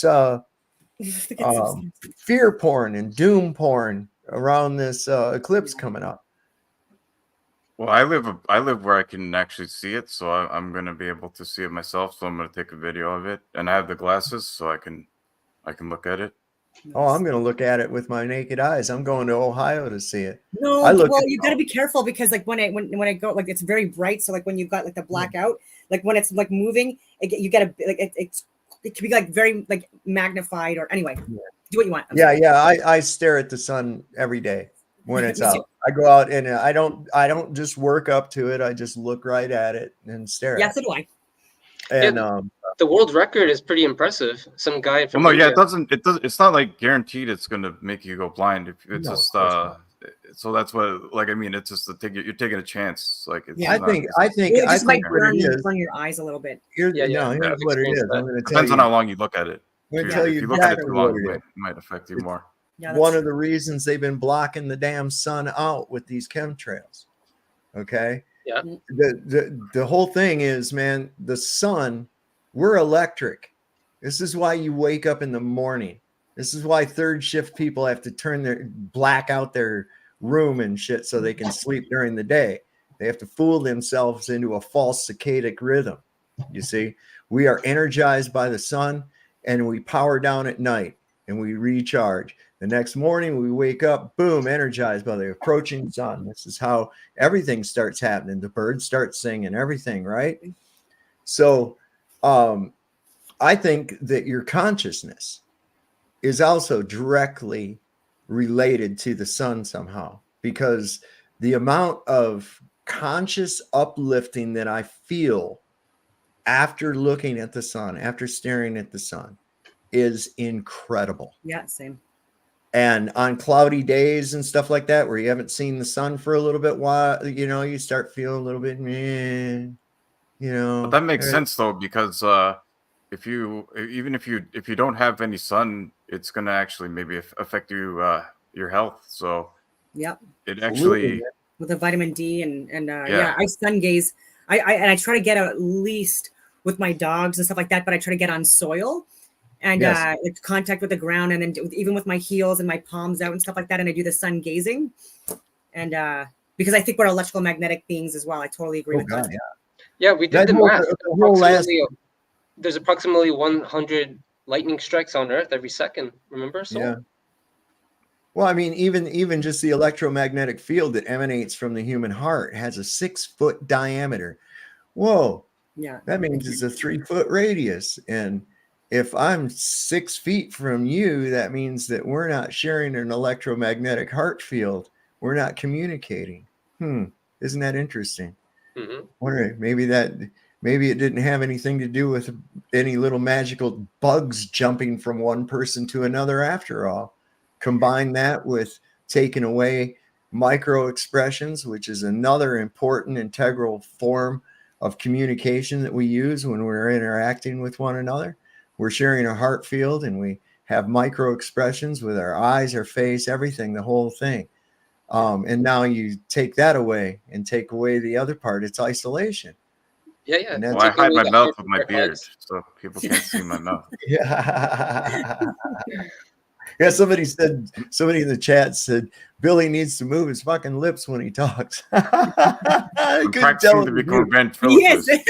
I can Yeah, right? do it There very you well. go. That's the easy gig right there. Just cover your face up with hair. Even during there was a lot during the pandemic, a lot of aspiring ventriloquists that were out there. But as soon as that freaking diaper mandate went away, well, a lot of them weren't really any good. They found out. So Yeah, some people Yeah. believe that the secrets were being released at a rate that the people in power, for instance, Vanguard, couldn't no longer control, or didn't think it was sustainable. So some people believe that was their ace in their pocket or ace up their sleeve. They were going to just shut down the conversation, have everyone's isolate. yeah. So this is, I believe that's possible. It's absolutely, man. The thing is that there's I like to call it this veil. And I will say with absolute confidence that mankind has been held under an alchemic spell for the last few hundred years that's increased in the 20th century, but they can't stop the veil from ripping. They can't stop the truth from eventually coming out, because even in a fantasy, some things start not making sense. Now, I said an alchemic spell. Well, people are hypnotized. What do they use to hypnotize people? Swirling and rotating and spheres and TikTok watches swinging It's like back. Alice in and forth. Wonderland with the rabbit. Yeah. All this, right? And what is this helio nonsense model, the soul lure system? What exactly is that comprised of? Just like a mobile that you had over your bed when you were a baby. Isn't that special? It's comforting. So they put you into this spell, just like they do on your news programs. If you watch, thing will start at the beginning. There's this rotating thing. Sometimes it's a globe. Sometimes it's their logo with concentric circles spinning around and all this shit, right? Always with the red and blue, contrasting, confusing colors, little white flashes of light here and there, right? Then you can do the countdown. It's like 5, 4, 3, 2, 1. Shoop! It goes down into the corner of the screen. They got a ticker running across the bottom. Here's this girl comes on and says, listen to me. They've got you in the alpha wave brain state already. You're already susceptible to suggestion. Yeah. So that being one of the hypnotic effects, but we look at there's 4 fundamental cornerstones, so to speak. And that's it's Enochian magic, which is speech magic. And if you think about it, the English language is one of the most deceptive languages in the world. It's so easy to manipulate things into saying meaning something that it doesn't. I mean, one of the more rudimentary ideas is the use of double negatives, where you can say, I don't got no money. Well, that means that you do have money. Because if you look at it, but most people will take it to believe that, no, that person doesn't have any money. And it's all clever use of homonyms and double negatives. It's a very, very deceptive language. But in any case, we speak really a bastardized version of the English language right now from its original inception. Then you've got the pharmakia, first and foremost. And I'm not just talking about Pfizer and all these other companies. Those, yes, are pharmaceutical companies, but oh my God, is the use of potions and herbs to control the masses or to control your victim. And we've got bullshit in our food. We've got bullshit in our water. We've got bullshit in our air. And then we go to our doctors and we get some more bullshit to put in our bodies, right? So you've got those two working together. Then we've also got the illusory magic, the magic screen, the black scrying mirror, where everybody freaked out because of what was happening down there and not paying attention to it not happening anywhere around them. Believing red numbers and fearing shit and eventually getting caught up in the cortisol that's released into the system due to anger and fear, and eventually becoming addicted to it. And then, of course, we've got sigil magic. We are continuously being bombarded by the same symbols all the time, which invoke various portions of the brain to become active. Your feelings, your thoughts, and your visions are being manipulated. And most people need to get their brains out of that shit and realize that somebody else has got, you gave your brain to someone else. Yeah, they've hired the experts in this field of psychology to get us in a state where they can just put us in a download state. So, for instance, one technique is they also include the weather and sports, stuff that we can see and test with our own eyes and senses and say, oh, they're accurate.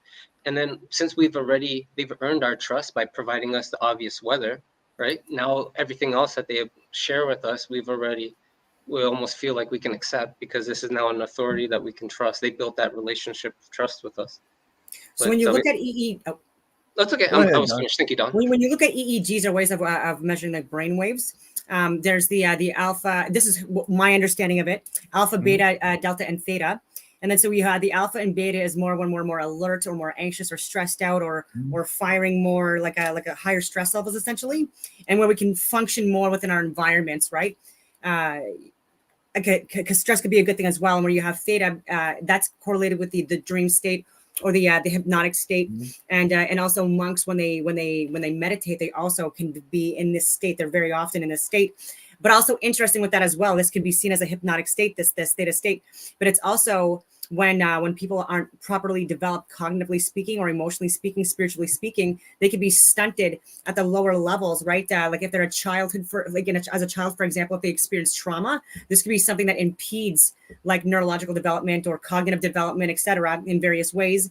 And it can also like impact the way they perceive, obviously, their environment. And it's a little bit more difficult to observe because they may be more anxious within their environment. They may be more aggressive, etc. And these are all because of the brain state that they're in. You're conditioned into that. At 5 years old, we're forced by law to go to this indoctrination center, which is basically trauma-based mind control. Yeah, and Piaget's model.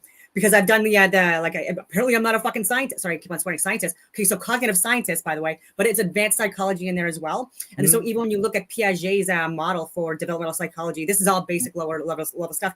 But between the ages of like 3 and 7, which the average is 5, that's when children, when the brains are the most malleable and when like the neurons are fully like they're developing more at that period than any other period. So this is the time where it's very important that they understand their environment. They're properly perceiving their environment. It's being explained to them using observable, measurable, repeatable data.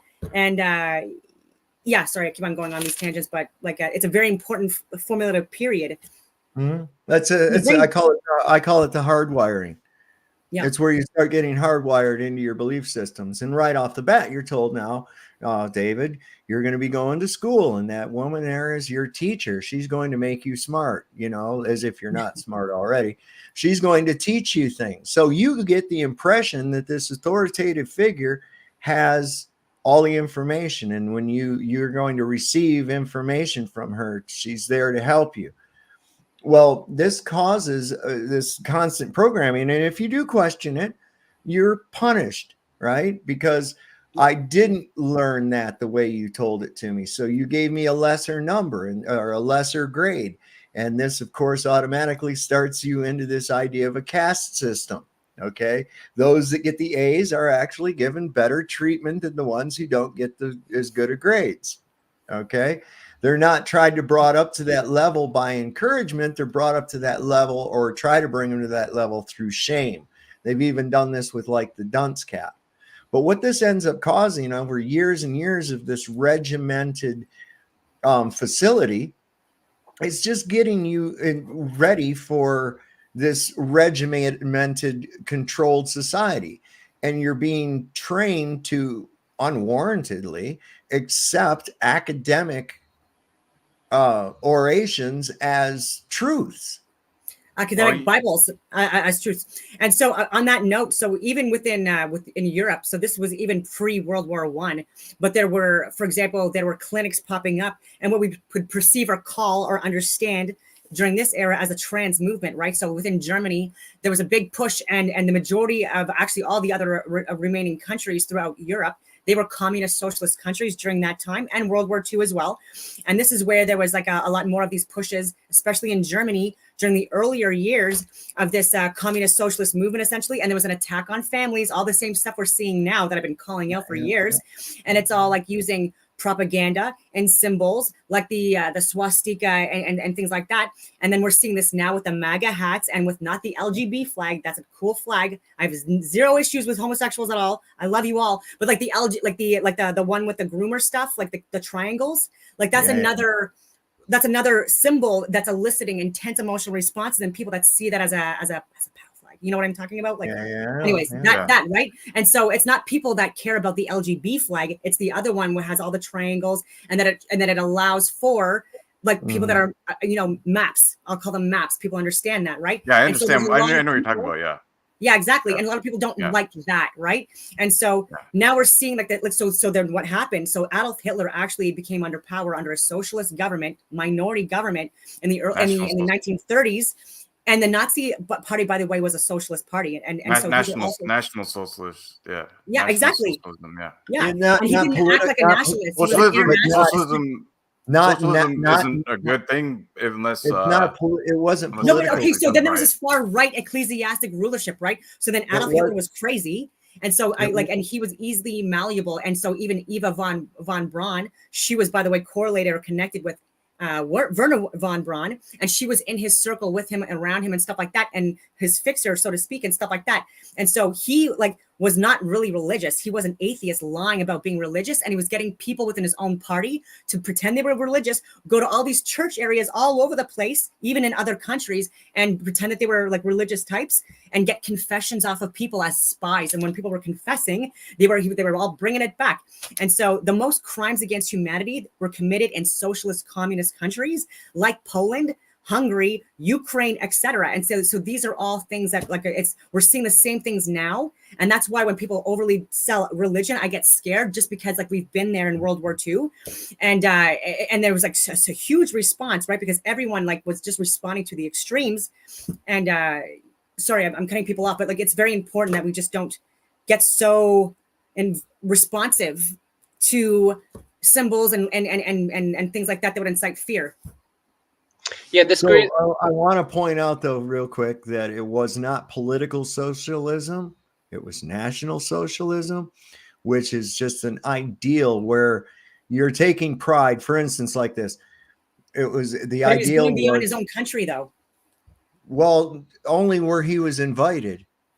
Okay, the war in Poland only took place due to Polish provocation, which was masterminded. And they wanted this to happen. Churchill and the rest of them wanted this to happen because they wanted to draw him into war. Okay.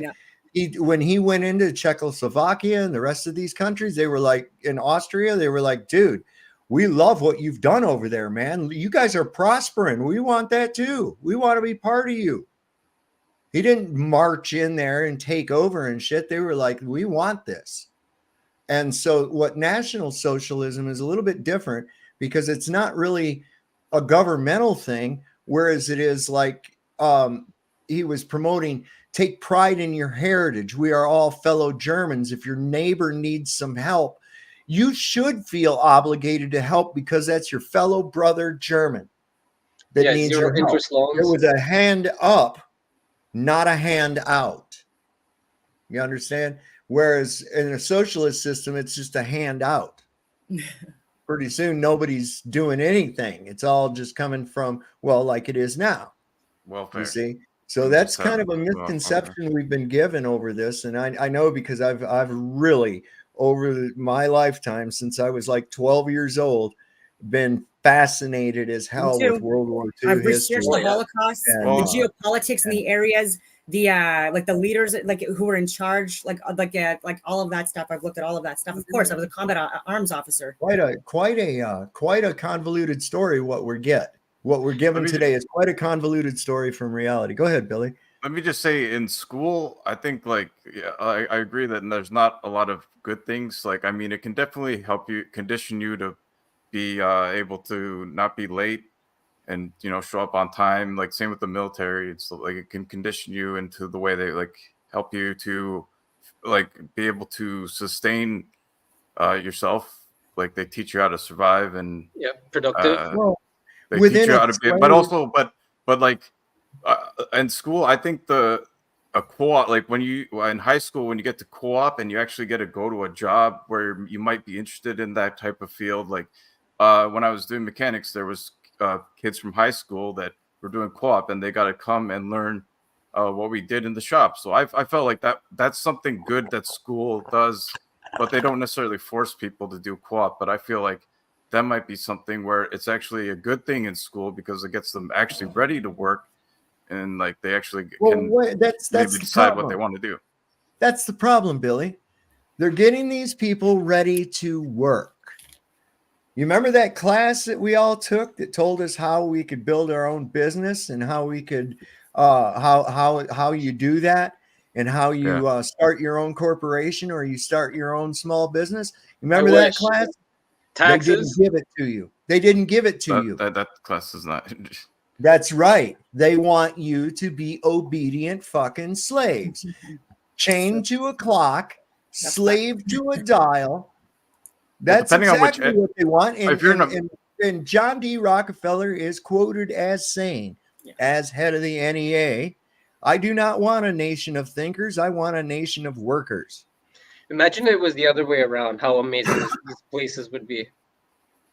It'd be good to have a balance because we still need to have rural and farm areas, like agricultural areas, and it should be like at least 60% of a society or community to sustain it in the most eco-friendly environment possible, right? And I don't know. Yeah, because for the next, industrial farming has fucked that up. Industrial farming has fucked that up. It's completely, they poisoning us, and so we're having a surge of immigration that's not going to be long term, or if it is, these people are doing like the massive commercialized stuff. They're harming animals, they're torturing animals, they're not treating them the way like Canadians would treat them, and they don't care, right?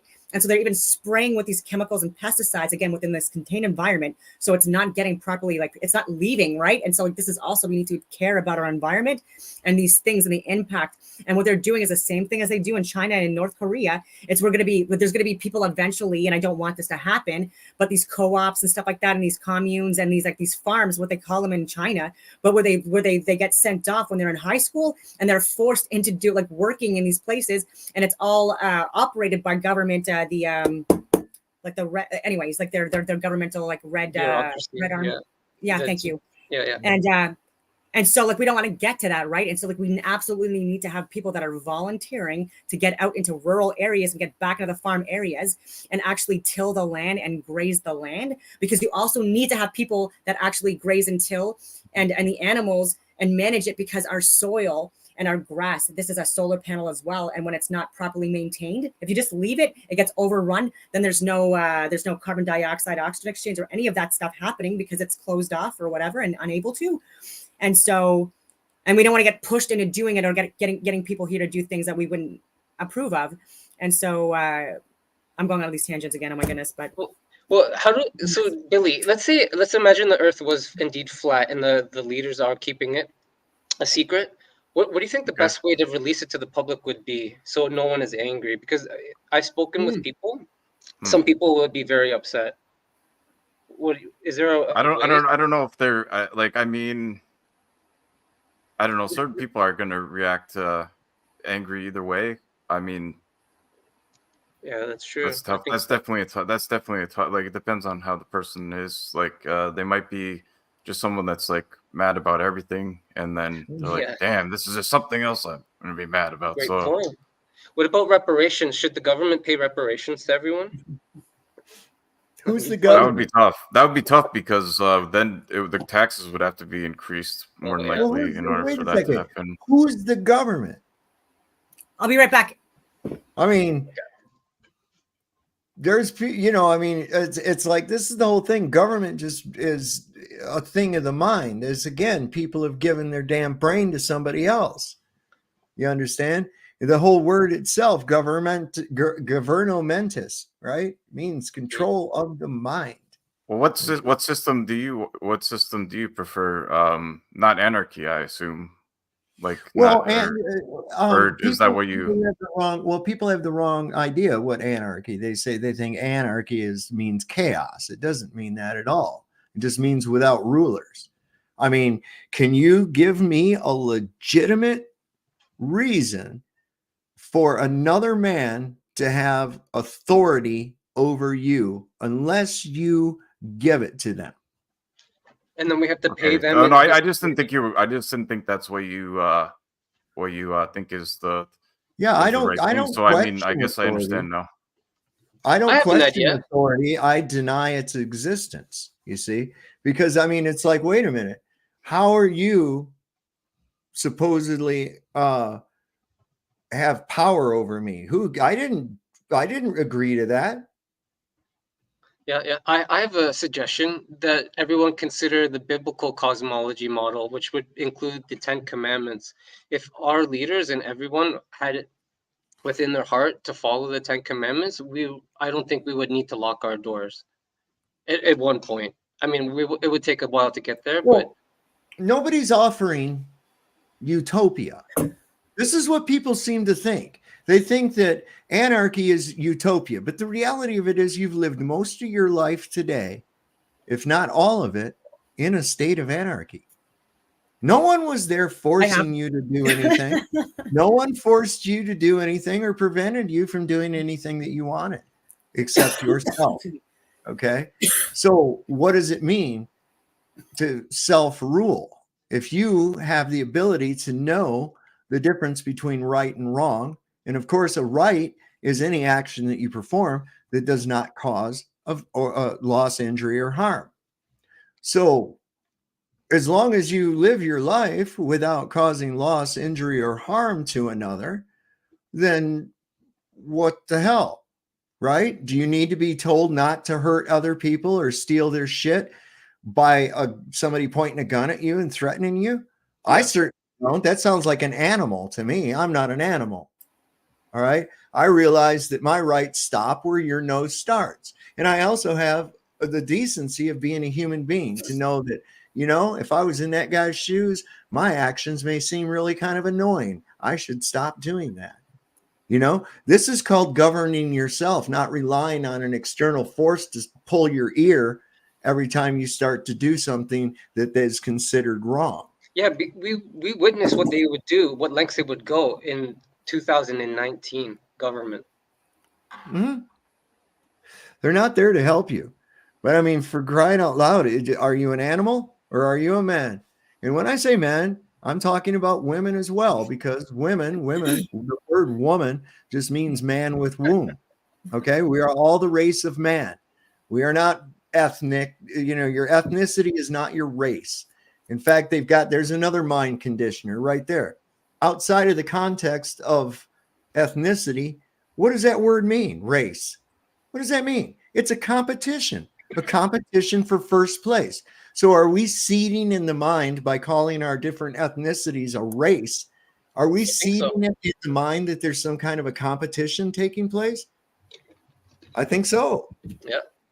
When we realize that we're all just men and women, if you want to go that way. I mean, we're all just people. Here we are. Okay. And it's not men against women, black against white, Muslim against Christian. None of that bullshit. You want to know what it really is? It's us against them. Because who creates this chaos about men against women, black against white? It's the handlers. They're shaking the fucking jar and people fall for it. When they realize that they don't even have a game without the pieces on the board. All we have to do is throw out there a collective kiss my ass. What are they going to do? If everybody just said no, we're done. Yeah. All done with you. Hi, Luca. Yeah, welcome. Happy you made it. Yeah. It would be interesting to. Oh, sorry. I didn't want to cut him off. Oh, he's all right. Nah, keep going. It'd be interesting to see if like you were able to have that kind of situation where you could have that in like a certain area and see how well it would go. Like, Yeah, I mean, how it if it was would be actually received. possible for that to happen. Yeah, but I mean, it would have to be like if you had like enough farmland and stuff like that, so you could obviously be able to live independent from Oh yeah, from yeah. other countries. Be like your own But yeah, country. so I think another illusion. That's another illusion. yeah, these illusions can be dangerous, Billy, and that's why I argue from so many different angles about the globe. Not only is it unscientific, in my opinion, and I'm sure a lot of other people's opinion, it's also dangerous. Billy, it's not just dangerous to us, it's dangerous to our family members because these people, and I go deeper than just people, but these people are literally wanting us to give up our reality to facts, and then we have to conform to a lie, and if we don't, we can see what lengths are going to go to get everyone to get back in line. So this is a very dangerous game. Yeah. So you think Look, man, but that's like what from I'm what I've talking gotten about. it from it, you mainly think that it's the Satan is the one, or Lucifer is the one that is causing this chaos. Yes, and the method he That's uses, the main message I get, which yes, I understand. Yeah. he Here's the uses thing, men. Billy. Here's the thing, Billy. Think about this, man. All these supposed countries that hate each other or they like each other, it's all like a great big WWF. It's all fake, right? 1 week Hulk Hogan doesn't like Macho Man. Next month he does like him, right? They're friends again. They're going to go up against this other guy who's really bad, I mean, these guys hang out together. They went to the same schools together. Half of them grew up together. Okay. They don't go to the same schools as you. They don't eat the same foods as you. They just pretend to be like you so that you'll put up with them. And also it gives you somebody to yell at for the problems that are being created by them through our consent, I might add, through our consent. Now, you can't tell me that these countries hate each other and they're at war with each other, but they all agree when it comes to the Antarctic Treaty. They all agreed to all the protocols of the last 4 years. They all agree on a height limit that you're allowed to fly. They all agree that you're not allowed to go to certain portions of this wonderful plane we live on. Not just Antarctica. There's other restricted places you're not allowed to go. North Pole. Yeah, Antarctica is not really a vacationing spot. It's pretty. I don't know. We were seeing some videos. I mean, depending on if you believe in otherwise. Admiral Byrd, if you believe in that Admiral Billy, Byrd we were hidden land. Billy, I we were know seeing some Antarctica, video that would Dale. indicate something that would indicate differently. Yeah, I've seen the video, so I mean, I know what you're talking about. Reality is we won't know unless we can actually go there. We only can go by the information that we're given. I like to stick with what I can prove and what is demonstrable. Oh, Is cool. that So absolutely Earth is a possible? Is that absolutely possible? Oh, I agree. Nothing is impossible. Yeah, some things are impossible, but I mean, the possibility even of hidden land in the Southern Ocean is very great. Just if you go into how maps are created and where the coordinate system even comes from and how tightly controlled it is by a royal society in England. I mean, this shit's maddening, but you can start to see, something's afoot, because we've got this whole thing that still is of date is a mixture of calculated and measured distances. There's a whole bunch of that mismatch mixing up and shit going on with these maps. But anyway, that's a whole nother story. Absolutely. I think Cook was mentioned, and I think the discussion about like the 3 years, like this approximately 69,000 kilometers or miles, whatever was circumnavigated, and then couldn't find any kind of like an opening out of the ice walls, right? So in reality, this is facts. There are ice walls that are a couple of 100 feet, you know what I mean, in length. We've seen, this is like, I feel like that's obvious to people at this point. We don't have to refute that. And so are there openings that go to alternate lands. There's also a lot of accounts of that too. But again, I haven't been there, so I don't know, right? And I can't go because then there's going to be these big ships. They're going to turn their cannons on me and they're going to shoot me. And I don't want that. But anyway, and, Well, and so let me just point this out, okay? so there could be lands beyond that too, because there could be access routes, right, that weren't seen.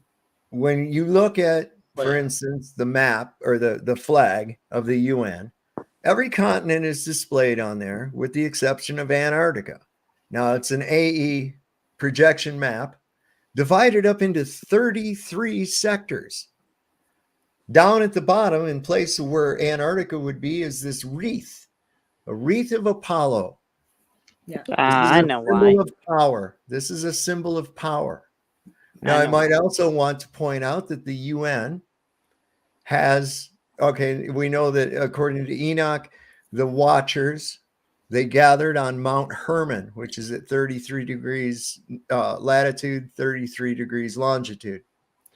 And they gathered on this mountain, the Watchers, and they swore this oath to beguile and take wives of the human men, and all. We all know the story, right? Today, to this day, the United Nations has what's called the UN Disengagement Observer Force on Mount Hermon. Observers. I mean, it's like right there. So when it says we wrestle not against flesh and blood, but against powers and principalities. And these powers and principalities, I believe, are operating through what I would call minions. And these minions always being of a certain genetic code that enables them to influence or even inhabit these certain people. This is the elites or elites, as we call them. I think that there's really something to this. These blue blood. Absolutely. In the Bible, Billy, it gets very specific. It uses in the story of Genesis, the tree of knowledge of good and evil.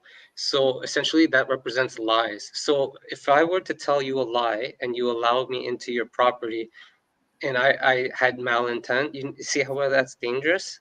So that's how dangerous lies can be. So if anyone just lies act as kind of like a Trojan. So same thing with software. I can send someone a file, have them think it's something that they're really interested in. They don't even have to click on it, but it'll install on their system just like that. So I believe just like in software, words can be used for us, our self-defense mechanism to be shut off and then become susceptible. Subliminal messages. Yeah, Subliminal messages hidden in plain sight. Yeah, or and then there's peer pressure. Symbols. Then there's fear, and then there's money. There's so much involved in to get someone to be motivated for a particular reason. So I believe that there's like the placebo effect, there's spells, there's prayer, there's manifestations, there's different ways of saying, there's auras, there's fields and stuff like that. And like we do vibrate like energetically, and electromagnetically, whatever you want to call it. And we should be operating at higher levels of consciousness, like the love and the joy and the care and stuff like that, and not the lower levels, right? That's what all these books are about as well, that we discuss and read. But when we talk about other things, and like even other energies, right? And we're taking it away from ourselves and holding the responsibility away from ourselves for our own actions and our own perception of reality and how that impacts people regarding like the butterfly effect or the chaos theory, whatever you want to call it. It's still not like holding ourselves accountable, right? So if that makes any sense. So even like with that, I've talked about this before, like these demonic possessions, and I mean no offense in this. To me, it's also something that could possibly be easily acted out when we look at behavioral studies, when we look in children and in adults, how easy it is to make people believe things that they shouldn't believe, and make them have false memories about things that they know that they shouldn't have false memories about. And so like for me, it's kind of like these books do have good rules and regulations to live by.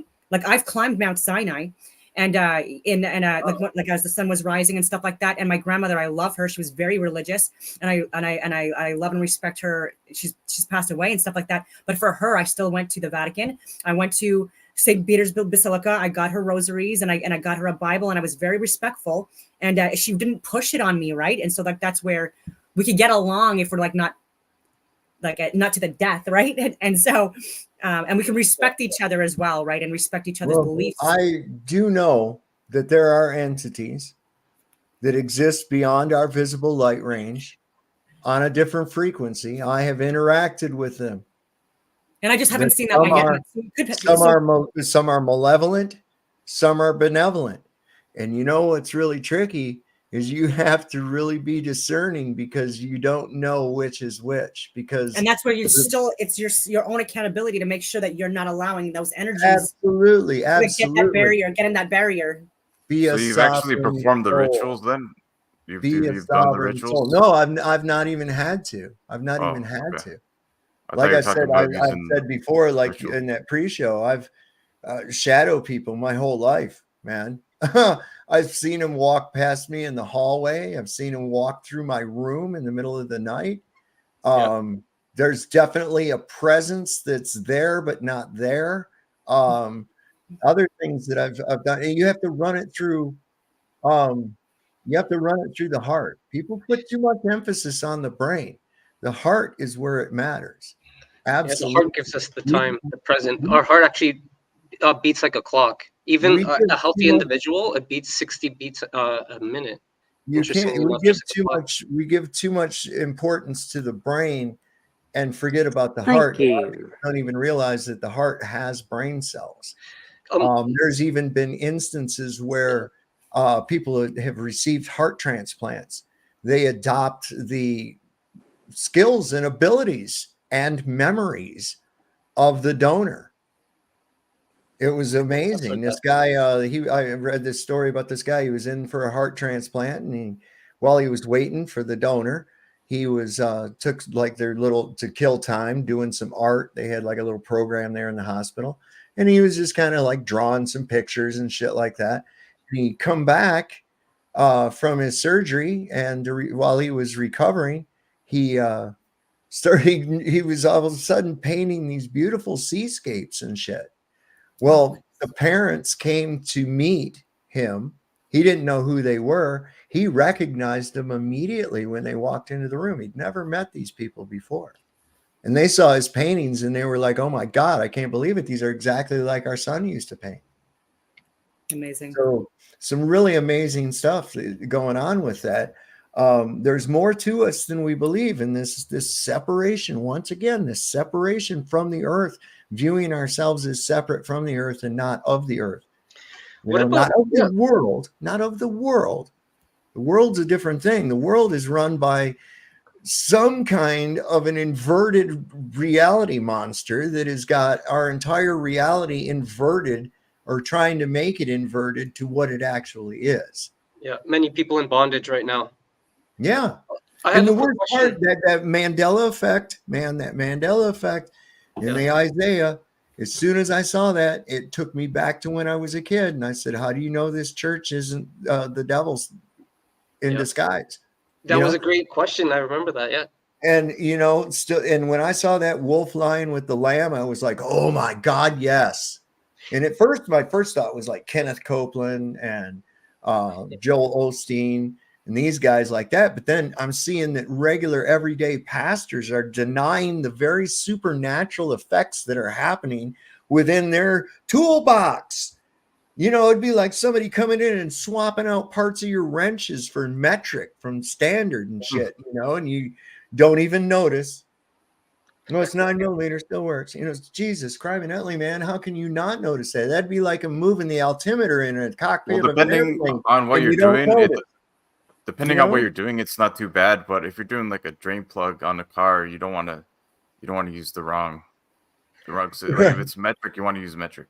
Right. There's a slight difference. There's a slight difference. Can you imagine if you went to your toolbox the next day? Mm-hmm. And you went to pull out your 3/8 wrench, and somebody had replaced it with a metric. Yeah. And your toolbox was locked. You didn't swap it out, but now your toolbox. And then the worst part is, I'd be like, what the hell is that possible? Find out that the nut that you're wanting it on is the right size, and you're like, wait a minute, this was always a 3/8. What the fuck happened to my wrench? This is the kind of thing that's happening, and for these pastors to not recognize that. Especially as many of them as there are. And some of them, in my opinion, if I were clergy, I would find blasphemous. up to and including the use of winky emojis, for crying out loud. Nobody Yeah. puts a semicolon before a parentheses for any reason whatsoever. Never in the history of the English language is this done. Yet I'm now bad with we see grammar, that. so I It's can't insane, man. I can't do. I'm really God's bad with name is grammar. jealous. And here's what I want to talk just real quick, like some kind of a divine presence. Now, I'm not a Christian, okay, but I do believe in a creator God, a father God. I do, absolutely. But when I bought this Bible at a thrift store here in town so that I could highlight the different things that have changed in it. And one of them that I had highlighted was right off the bat was in Exodus. And it says in Exodus 34:14, "For thou shalt worship no other gods, for the Lord, whose name is jealous," with a capital J, "is a jealous God." And I was like, man, that's freaking weird. Wonder what's up with that. Well, then, as I was turning the pages in this, and I just got this at the thrift store, somebody had used a little piece of paper for a bookmark, apparently, and it was embedded in the pages, and it fell out on the floor. And on it, there was only one thing written, and it said Psalm 83:18. And this isn't my writing. I don't make numbers like that or anything. It said Psalms 83:18. So I went, wonder what that says. So I went to it, and it says, "That men may know that thou, whose name alone is Jehovah, art the most high over all the earth." So what's the odds, man, that I just get done highlighting a Mandela effect on the name of God? This piece of paper falls out and directs me to the verse that actually speaks his name. I thought that was quite a sign, man. Yeah, there is no word in the Bible, if I'm not mistaken, for a coincidence. I did have a quick question for Don and Billy and you, Soul. What about out of body experiences? Because I've had one. Do you guys think they are real? Yeah, absolutely. You can leave. You can control your leaving too, man. I haven't personally experienced it, so I can't say for sure. But I've heard of people being able to astral project or whatever. Mm-hmm. Yeah, I haven't personally experienced it either, but I have heard accounts too of people that were doing it. I think it possibly could be because this is some kind of an electromagnetic reality or a hologram video game, whatever it is. And oh my god, I lost my train of thought. What were we on again? Sorry. Oh, sorry, I didn't mean to cut you off. I just wanted to finish it. Like what like I totally lost my train of thought. Sorry, because I'm super tired. I've been up since like 4 a.m. Oh my god. Oh yeah. And so this could be some kind of like a disruption in the video game, right? Like some kind of like a disruption within like the like this yeah.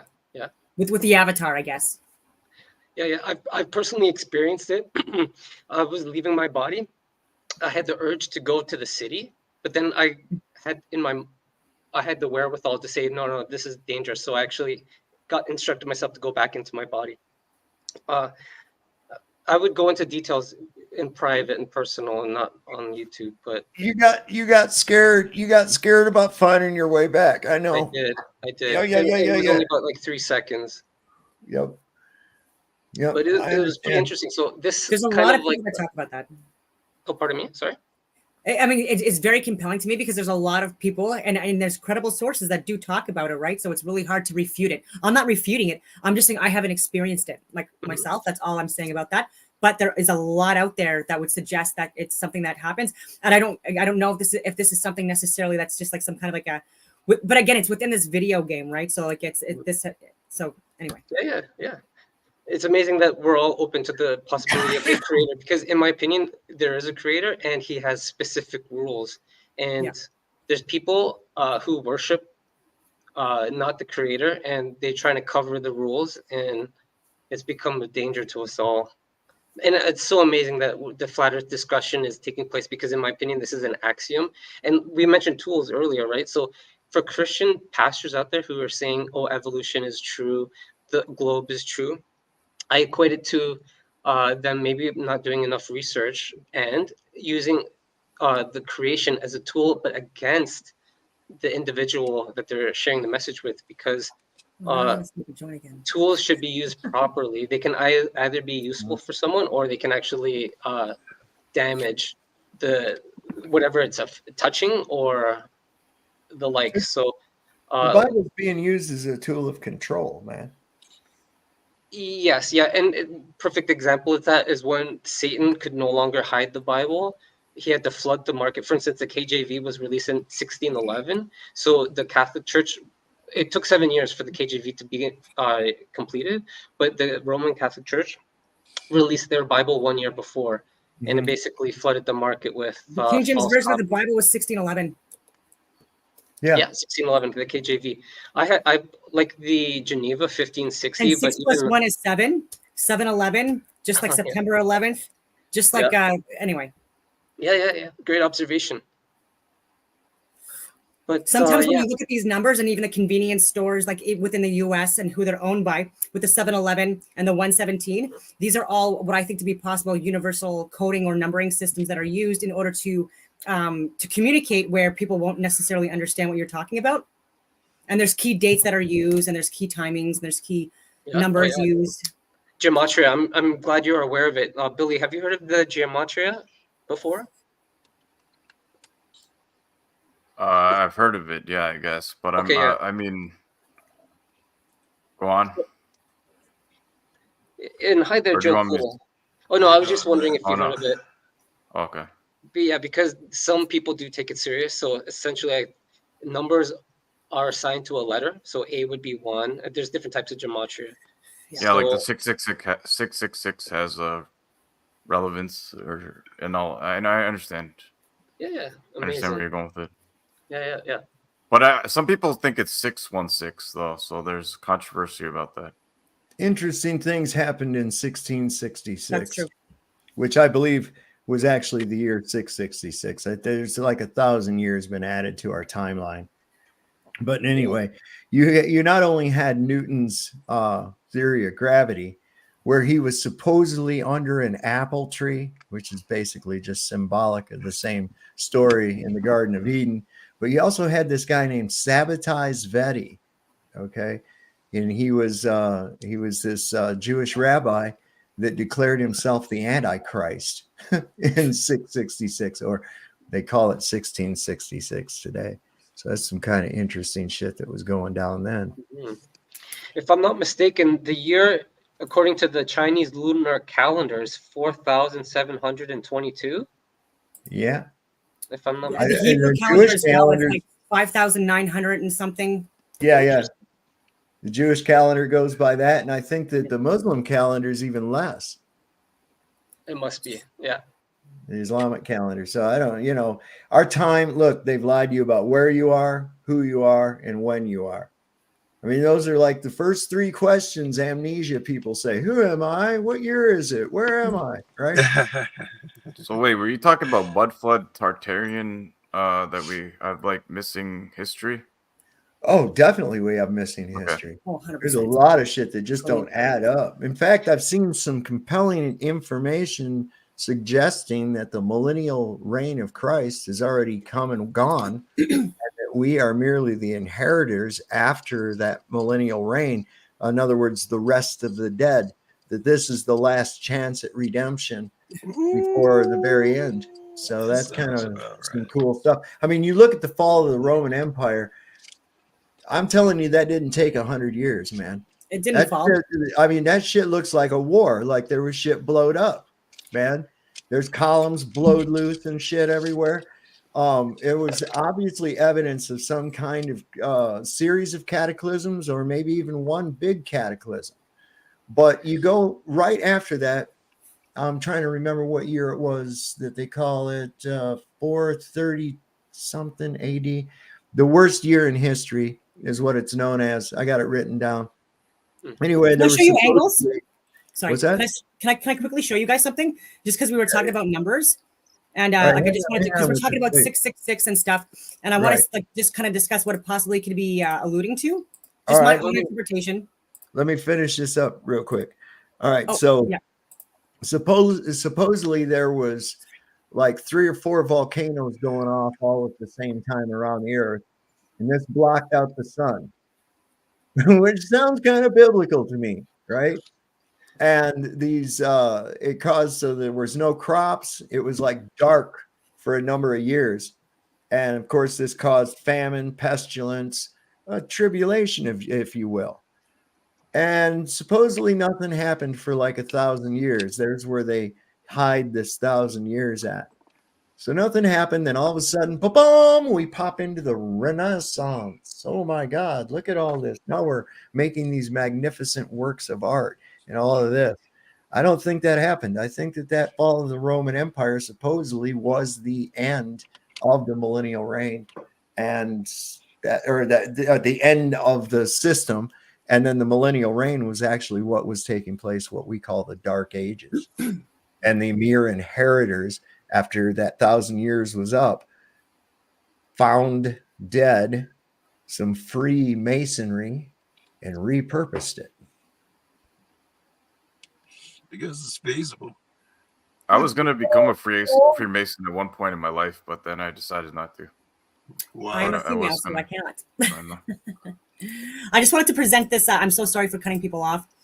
Sometimes I could be OCD. Oh yeah, I got it. I don't see it. Nothing backstage. Oh, there we go. All right. So because we were talking about 66 and 666 and stuff like that, and I've talked about 201 before and 120. Can you see it? Yeah. And we've talked about Satan, and I think that Satan's just a representation of Saturn through like Aquarius and Capricorn. But if you look here at the hexagon, there's the 120 degrees within, and this is also like the hexagon can be seen as the like a divine sacred shape. That's it forms like a 720 degrees total, but there's 6 sides. So you've got that, and you can also superimpose a cube. Put the lines here, and this could also be seen as a cube worship and stuff like that as well, because allegedly Saturn makes this geometric shape in the sky. So there's like correlation with that, because it could be cymatics, it could be sonoluminescence. We don't know, right? Like we have to do more research. But then you're gonna have here with these like sacred geometric patterns, right? That this is like a circular Earth, but it's definitely not a globe, in my humble opinion. But even with the 108 for rosary beads in certain cultures, and with the 36, that's 6 times 6. And then when you look at the like the sun's path, it's like it goes no more than 23.4 degrees north or south latitude. And then even that, when you get like the 90 degrees of the triangle, and you minus 90 degrees by 23.4, you get that 66, like that 666 there as well. And then even when you divide 2 divided by 3, that's 0.66. And so I think that sometimes people kind of like misinterpret their own like view of astronomy, I guess. And because perception as reality, and what we've learned is our interpretation of it, right? So if we're taught that there's this being that's called Satan and that he's evil and all of this stuff, and if we're taught like other things like that are not necessarily true, like this is also like my point that it may like lead us to like what we keep on getting led to, which is societal collapses. And I don't think that Rome fell. I think that the Vatican still very much with the absolute monarch has a lot of control and influence and power still. Yeah, I would agree with that. What about Satan worshippers though, Don? Do you think there's high level of Satan worshippers in government and institutions? I don't know. There's good and bad. So there's people that interpret Satanism to be a good thing, and there's people that interpret Satanism to be a bad thing. And I think that with the good Satanists are the ones that correlate that, like the cube worship and all that other stuff with Saturn. Okay. And then the cube, anyways. And I think that that's just like people that interpret it in an evil way, like that guy on the friggin' that makes sense. The music guy with all the friggin' weird stuff that he wears, and he's pretending that he's like something else every week. Anyways, like there's a weird version of Satanism, and it's the weird, gross, gory, sacrificial weird stuff. Here's the problem. Okay, there's people confuse a lot of things. First off, Satan is not a name; it's a title. Okay, like God is a title; it's not a name. It's derived from the word shaitan, which in the Semitic languages means nemesis or enemy or great enemy. So like when Iran refers to the United States as the great Satan, that is basically what they're saying. They're not saying that we're somebody with a bifurcated tail and horns and a pitchfork and all that other nonsense. Okay.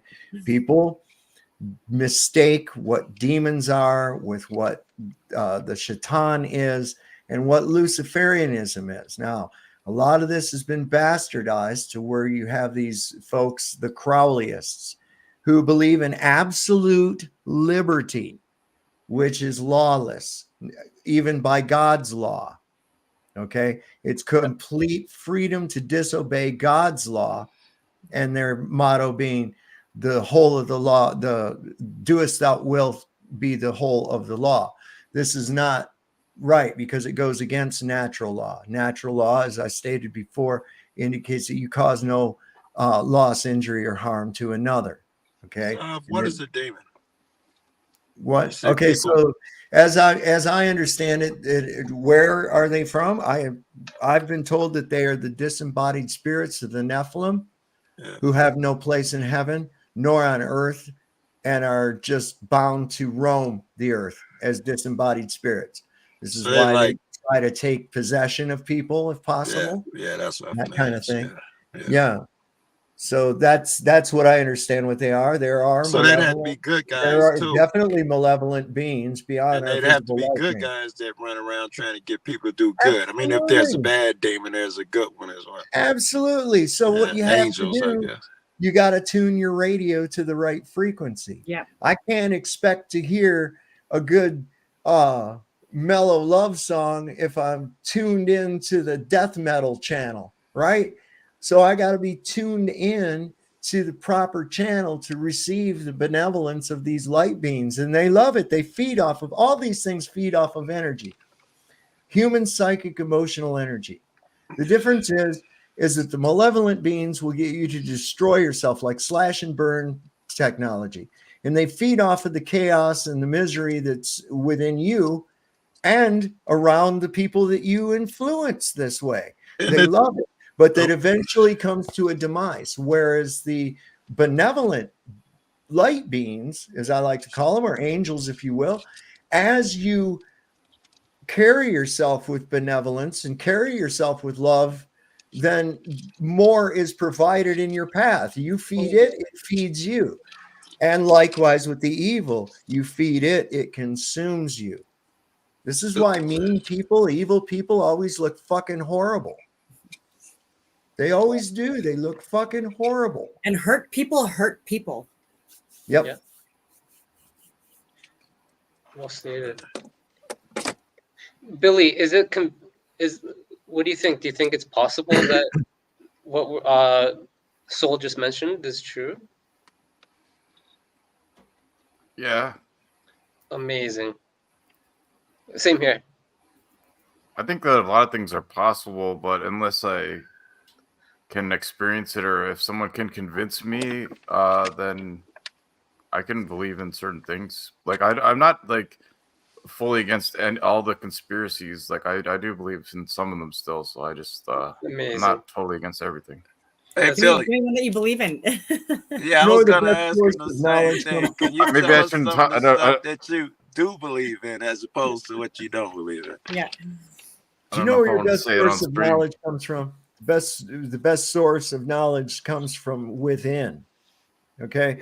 A lot of times, and I blame academia for this as well, and the lack of guidance on young people. There used to be elders in the village that were wise and would guide the young people in their manner of thinking. The ones that even today we still see it say, whoa, slow down, young man. You got a long time. You're going to hurt yourself. That even type of a thing, but in all manners of situations, even regarding the spiritual and the physical. And we really have to be really careful about how far we go with this. And if we are only trained to not look within ourselves to find an answer, then we're going to rely on the words of other men. And so often these elders would answer the question by asking the younger person a question for him to answer for himself. And that would lead to the knowledge. It's the old adage, you can drag a horse to water, but you can't make him drink. They have to want to drink. They have to find that inner standing. Like people that say, I've never seen God. I don't see any evidence of God. And I'm like, where you been looking? You can lead a person to the truth, but you can't make them think. You can lead a horse to water, but you cannot make it drink. Well, where are you looking for God? Where are you looking for this evidence of God? Have you tried looking within? No, nobody does that.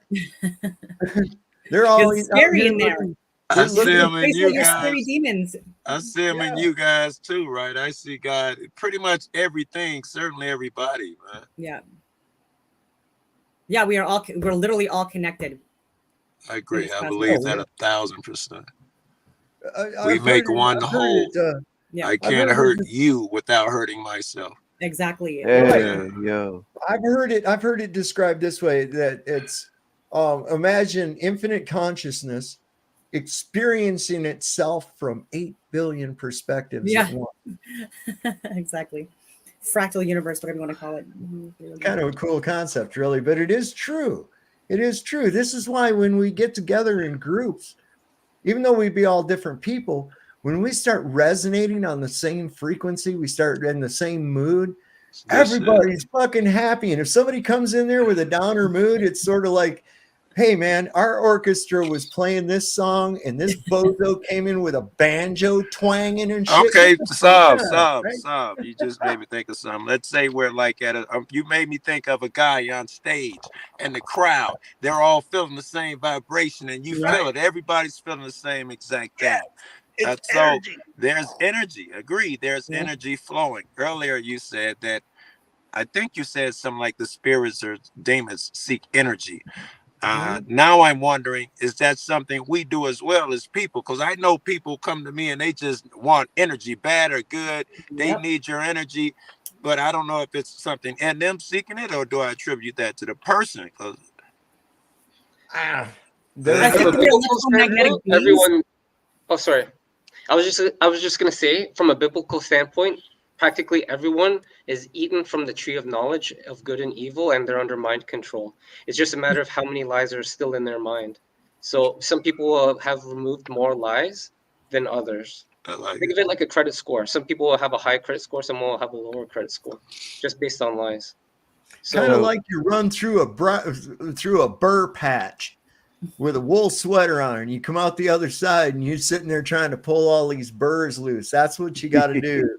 You get as many of them burrs loose as you possibly can. You're still going to have a few little sticks in there because it's impossible, dude. I mean, they've been embedded so fucking hard into people's heads that, oh my God, I even made up a new word for the Globers, man. Gravorefractolax. Gravorefractolax. You're going to be the only one saying that. Gravorefractolax. There you go. There's all three of your excuses all in one used convenient word.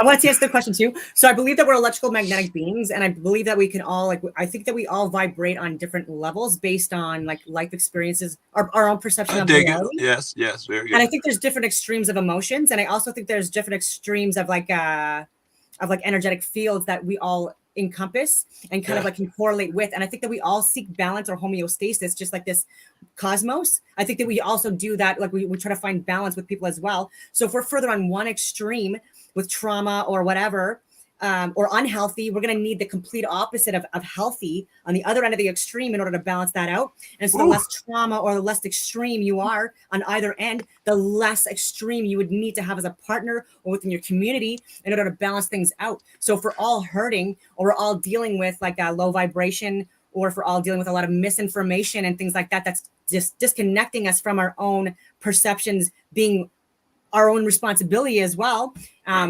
And I don't know. I just think that we can help others all by also putting in the work ourselves and not relying on on salvation or anything, on stories or anything, and just forcing ourselves to vibrate. And you're going to attract people. So the higher you vibrate, you're going to attract people that vibrate really low. They're probably really friggin' crazy. I deal with it too sometimes, right? And so raise the vibration. They're trying to get That's balance. logical, though. It's raise the They're vibe. attracted Raise to you. the vibe. Have you ever run across somebody that are in What is such a your foul name? mood? Somebody that are in such a foul Athena mood. or Dawn? What is your name? Dawn. It's Dawn. Let's So raise check the this out. vibration. You ever run across somebody? You ever run across somebody who they're just they're so pissed off, so down that no matter what you do, they are determined they're going to stay in that piss off, right? Oh yeah. And they'll actually start getting irritated at your attempts to try to lift their vibration. So that actually repels the negative. Even if you don't shine try. your light, listen, when you shine your light, man. You just shining your light around them. You just being happy, even if you're not trying to fuck with them, it's gonna Right. get them angry. Just seeing Yes. you like that, Right. at Like that moths, vibrate like that. but moths Right. they vibrate towards light too, or like, oh sorry, like whatever. They're nocturnal, but anyways, like there's some insects that gravitate towards light. Yeah. Oh, and their And goal will actually, be to bees, bring, if you shut off light, so I think that bees are vibrating like more like with an electromagnetic vibratory way, and so I think that they're very much impacted by the light. So when you do these experiments, I went on a complete whole other tangent, but when you shut off the light, like the bees, like they actually drop. And then I haven't done this experiment on myself, so I'm going to do it. Yeah. But and apparently, when you turn the light back on, they start to vibrate and fly and stuff like that again. So I think there's a connection with the sun being some kind of like a magnetic radiating luminary that and whatever shape it is. Well, we know it's all three of those. It's definitely all three: magnetic, illuminating, or whatever else you said. Yeah. What about hummingbird wings, everyone? What about how fast they vibrate? Yeah. I just want to say hi to y'all, but they vibrate at such a high speed, right? That they can look like they're standing still. The wings. Yeah. Yeah. Because they're vibrating so fast. With the scenario of the guy that's pissed off, this is what's important to understand well too. Okay. Because you're obviously influenced and attracting the benevolent, and they are attracting the malevolent. And so just likewise, they're going to push back. They're going to try to get you to resonate in their field, right? Me? Because what's one of the first things they go, what the fuck are you so happy about? Do you know what happened to me today? Blah, blah, blah, blah, blah, blah, right? Yeah. They're going to pull you down into their fucking resonance, right? That's what you got to be careful for, right there. But if you sing to them like this little light of mine, I'm gonna let it shine, that really gets them. That pisses them right off. I was It about really to does. say that's gonna create energy like a motherfucker. Oh, Yeah, shit. I think everyone has an Achilles heel, so to speak. Even Jesus? Hey, yeah, man. Everybody's talks about Jesus walking around being this happy dude and everything. But if I'm not mistaken, he whooped some damn ass in that temple. Yeah, he took So out a switch. Jesus wasn't above whooping somebody's ass. I can tell you that. All right, what was it that pissed him off that made him whoop that ass? That they was in there doing commerce in his father's house. Usury, this the is money changer, Jesus' right? Achilles Money heel. changer. Money changes are The Jesus' money Achilles changers. heel. They're ripping Yeah, people fuck off the to the bank, charge man. of getting So the yeah, I was company. about to say, wouldn't that be banks or government? Yeah. Yeah. Yeah. Yeah. Yeah, He man. whooped Always their has ass. this, bro. He took out a switch. He turned over the tables. That was my favorite part of the Bible as a kid. I love that part, man. He I think my whipped some favorite, ass. if my favorite might be well, when he talked to Job, that always just blows my mind. When Job was in there with his friends, giving them shit and talking about, you must have did something wrong, man. What you do wrong? He was like, man, I'm at least as upright as you are. Why'd you come here? They say to comfort you. You see, miserable comforters are you all. You know, I am just as good as you. And then God himself come in. This is my child Job, whom I am well pleased with. Oh, I can feel it every time I read that shit. I had Yeah, this yeah, thank you for like sharing that. movie. I had this movie promo worked out in my head one time because I'd heard they was going to do a Passion of the Christ too. You know, Yeah. and I thought What? it'd be really Yeah. cool. Here's like for the They trailer. trying to get for the it. same actor for Jesus. Yeah, I mean, if you going here you go. This summer, let he who cast the first stone. Let he who doesn't sin cast the first stone. This summer, Jesus is back, and Jesus Christ back. Director Jesus Michael is Bay back. and Mel Gibson bring you Passion of the Christ. Oh shit! Two. Oh damn! Oh damn! Dude. Yeah, that's one of my favorite lines from Jesus. He without sin cast the first stone. Yeah, that's good That's shit, the best right? one. I gotta Stones remember would be that. flying man, around when this these realm, though, roams. right? Oh. I mean, people don't care. Sorry. Oh, what Dave. was that, Joel? Oh, sorry. What was that, King? What? Did you say something? Sorry. Dave, did Me? we win? Did you see if there was like percentages or anything like that? Wasn't there like a debate, like who was gonna win the debate? Like, did we not, like, do you know what, if we won or not? You guys got crushed. I saw it. I mean, you probably won numerically, but you got crushed, man. And I didn't pay attention to the chat. What? What's yeah, I say they got crushed. If you want to know the outcome, I Hey, watched Joe, do you most of remember it. me from the other night on Flow State? We got crushed. What can we have done? Yes, I remember. I don't know if you were the good Steven or the bad Steven, though. No, remember we met each other. I I got but it kicked was off. two, and they were saying one was evil and one was good. I don't know They which kicked was off which. King Stephen. I said a bad word on there, I think. Or Oh, you must have been the Yeah, one like- that swear that. I do remember miss, though. Did I miss the part where he You showed remember me? empirical evidence? I do. The mean, other one had the threes I'm in his King name for the Stephen. E's. I'm not the I gay remember. Stephen. Yes. I'm not the gay Stephen, the ginger. I'm not the gay. I'm King Stephen. That other Stephen, I think he's got a little Gay, light in the loafers. He's got a limp wrist. That other guy. He should change his name. I think that other Stephen. Stephen David, I think, or something. I don't know, but I know he had, instead of E's, he got threes in there. Yeah, instead of yeah, E's. that guy. Yeah. We I caught up think now? he's sinning I against forgot what we Stephen. just said. Oh, I remember. Well, No, he's- I was wondering. I was asking you, Joe. Was I gone or something when there was some empirical evidence? Actually, No, you know given? what happened is, Don, you know, you're brilliant and I love you and I could tell you were this type of person, but you ate up most of the time and you couldn't keep a direction. You know, that you know, you're all over the place, man. And Sav, you didn't get to say enough. You had great arguments. You didn't get to present almost any of them. That's how it went. And when you get to say two words, and when That she sucks. said stuff, she jumped. It went so fucking far and so long. It just That sucks. yeah, it I missed sucked. all this. Where was this? This was in Sorry? some guy named Jerusalem or something. No, Jeremiah. the debate. What, Yeah. You guys had a debate? Jeranism. Jeranism. Jeranism. So you're a globe Jeranism. earther? I remember I that do guy. believe the Joe's- earth Joe's is over, yeah. around. Yeah. I remember that Pretty guy. sure. Wait, Joel, what about you, Steven? Are you a globe earther or a flat earther? Are you asking me, King Stephen? Yeah. Yeah, I've known the Earth is flat since I was a child. Wow. I'm not a globe earther. Yeah. Okay. Thank you. Never amazing. have So been. Joel, Yeah. well, that's amazing, Steven. So Joel, did you know that believing in the globe comes with some other beliefs that could be detrimental? They could be detrimental. Yeah, like No, evolution. I was unaware. I believe in evolution as well. You do? Hey, Joe, Yes. cool. Do you believe in curved bodies of water, like curved water over oceans?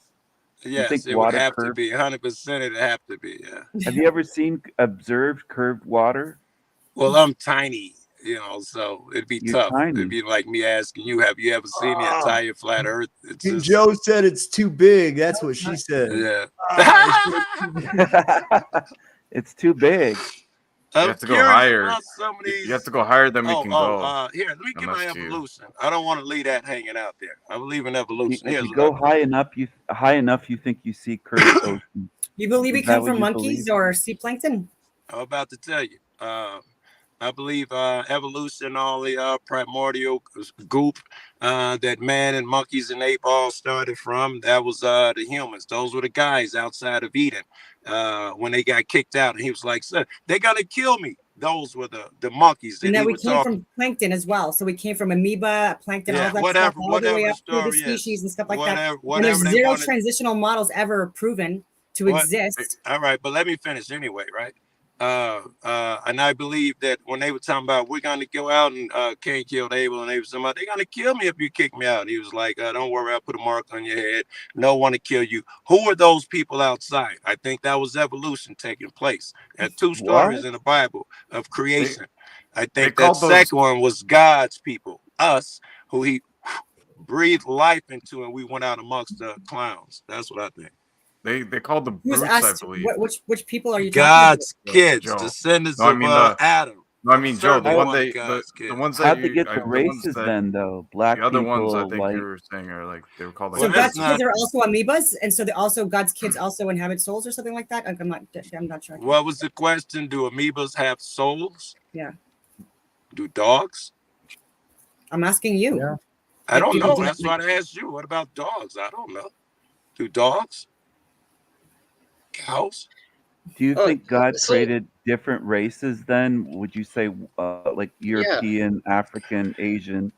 Do you think that God created that, or was it evolution? What do you think, Joe? Well, clearly, if you take the whitest motherfucker and you leave him in the Sahara Desert in the middle of Africa for 1,000 years, he gonna be dark as fuck. And if you take the darkest cat and put him in fucking somewhere where it's cold, North Pole, he's gonna become short and fat like an Eskimo to retain his body heat. Our bodies change, and that's how we follow where we came from Okay, so you're genetically. giving an example of us changing our bodies a little bit based on where we are located, like location-wise to the Earth.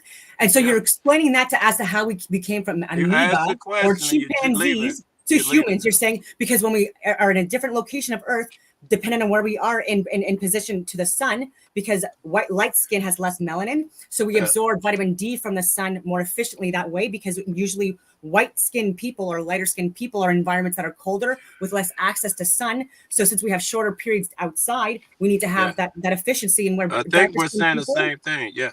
No, but what I'm saying is, in darker skinned people, I'm aware, but I'm just saying when we're talking about evolutionary benefits that optimize like the this avatar, you're still not giving examples of how when there's no transitionary any from one kind to transitionary another. models You asked me, and that then you prove that kept we came from talking. chimpanzees. You asked me, and then you kept talking. I was going to give you an example of how it is that we change over time. Are you aware of this tribe in Africa somewhere? They climb trees with their feet. I'm talking about how we change and into how another their species. feet have changed. They don't look like me and your feet anymore. You ever seen that? Maybe they was created to climb like that. Maybe that's I have a why they're follow-up like question, that. Joel. They're Oh yeah, created to do that. could they still marry someone from, let's say, Italy and have a child? Oh, the people in the bushes that I was talking about climbing trees? Yes. The spear chuckers. Yeah. So there is. Remember, according to Harvard, race is a social construct. There's no scientific backing for biology and race. I would It's a agree social with that, construct. but the only way they can tell is by markers, because when you've been in that hot environment, it affects your DNA, and they can go look at your DNA and tell where you're from. That's how they know this guy is from this part of Africa and that type of Africa, because your environment does affect the way you develop. Yeah, but it's still epigenetics. humans just being moved into different environments. Same thing, though. Yeah, but this. So we're race looking is for more than evidence of a skin change in color, kinds, though. and there isn't any, unless you can put the end to the discussion right now for everyone. What was the question? Can you show evidence of a change of kind from one kind to another? Oh God, no. God, Or from no. like a plant to like a Neither lizard. could Not Darwin. from like Neither could Darwin. He couldn't do it either. I cannot. Exactly. Here's just something even more fucked up. There were 5 different kinds of humans on here at the same time we were. It wasn't just whatever we're called. Whatever. There was, I don't even remember the names of the little troll people that was still around. Hobbits? Excuse me. Troll. Was there hobbits? Like the and pygmies? I don't Hobbit even know how to type, say yeah. it. Hobbits might be a better Hobbits word. I and think they literally chipmunks? called them hobbits. Yeah. Joe, on the They other were- podcast, you were I saying don't white think so. people were racist, but you're saying now that we're all the same race, we're all the same. If you put a black person somewhere cold, they turn So white. when they- So there couldn't when be they racist got white these- people then, right, Joe? I We're don't all think the that. same. Wait a second. Hold on, y'all. Wait a second.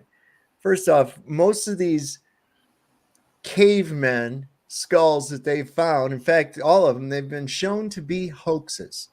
Yes. They have been shown True. to be parts of monkey skull mixed with pigs. pig Yeah, I've parts seen the and all hoaxes kinds of as crazy well. shit. Right. But real quick, just to keep people caught up, I want to go ahead and show y'all so y'all know what we're talking about is about evolution. Okay? And this is basically what evolution is in a nutshell. So pay attention. All right, kids. Teach you the theory of evolution. Oh, boy. Now, I, for one, think that evolution is a bunch of bull crap, but I've been told I have to teach it anyway.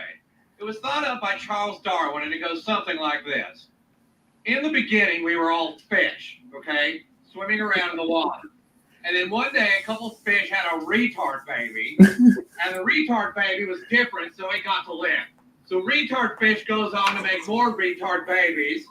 And then one day, a retard baby fish crawled out of the ocean with its mutant fish hands, and it had butt sex with a squirrel or something and made this retard frog squirrel. And then that had a retard baby, which was a monkey fish frog.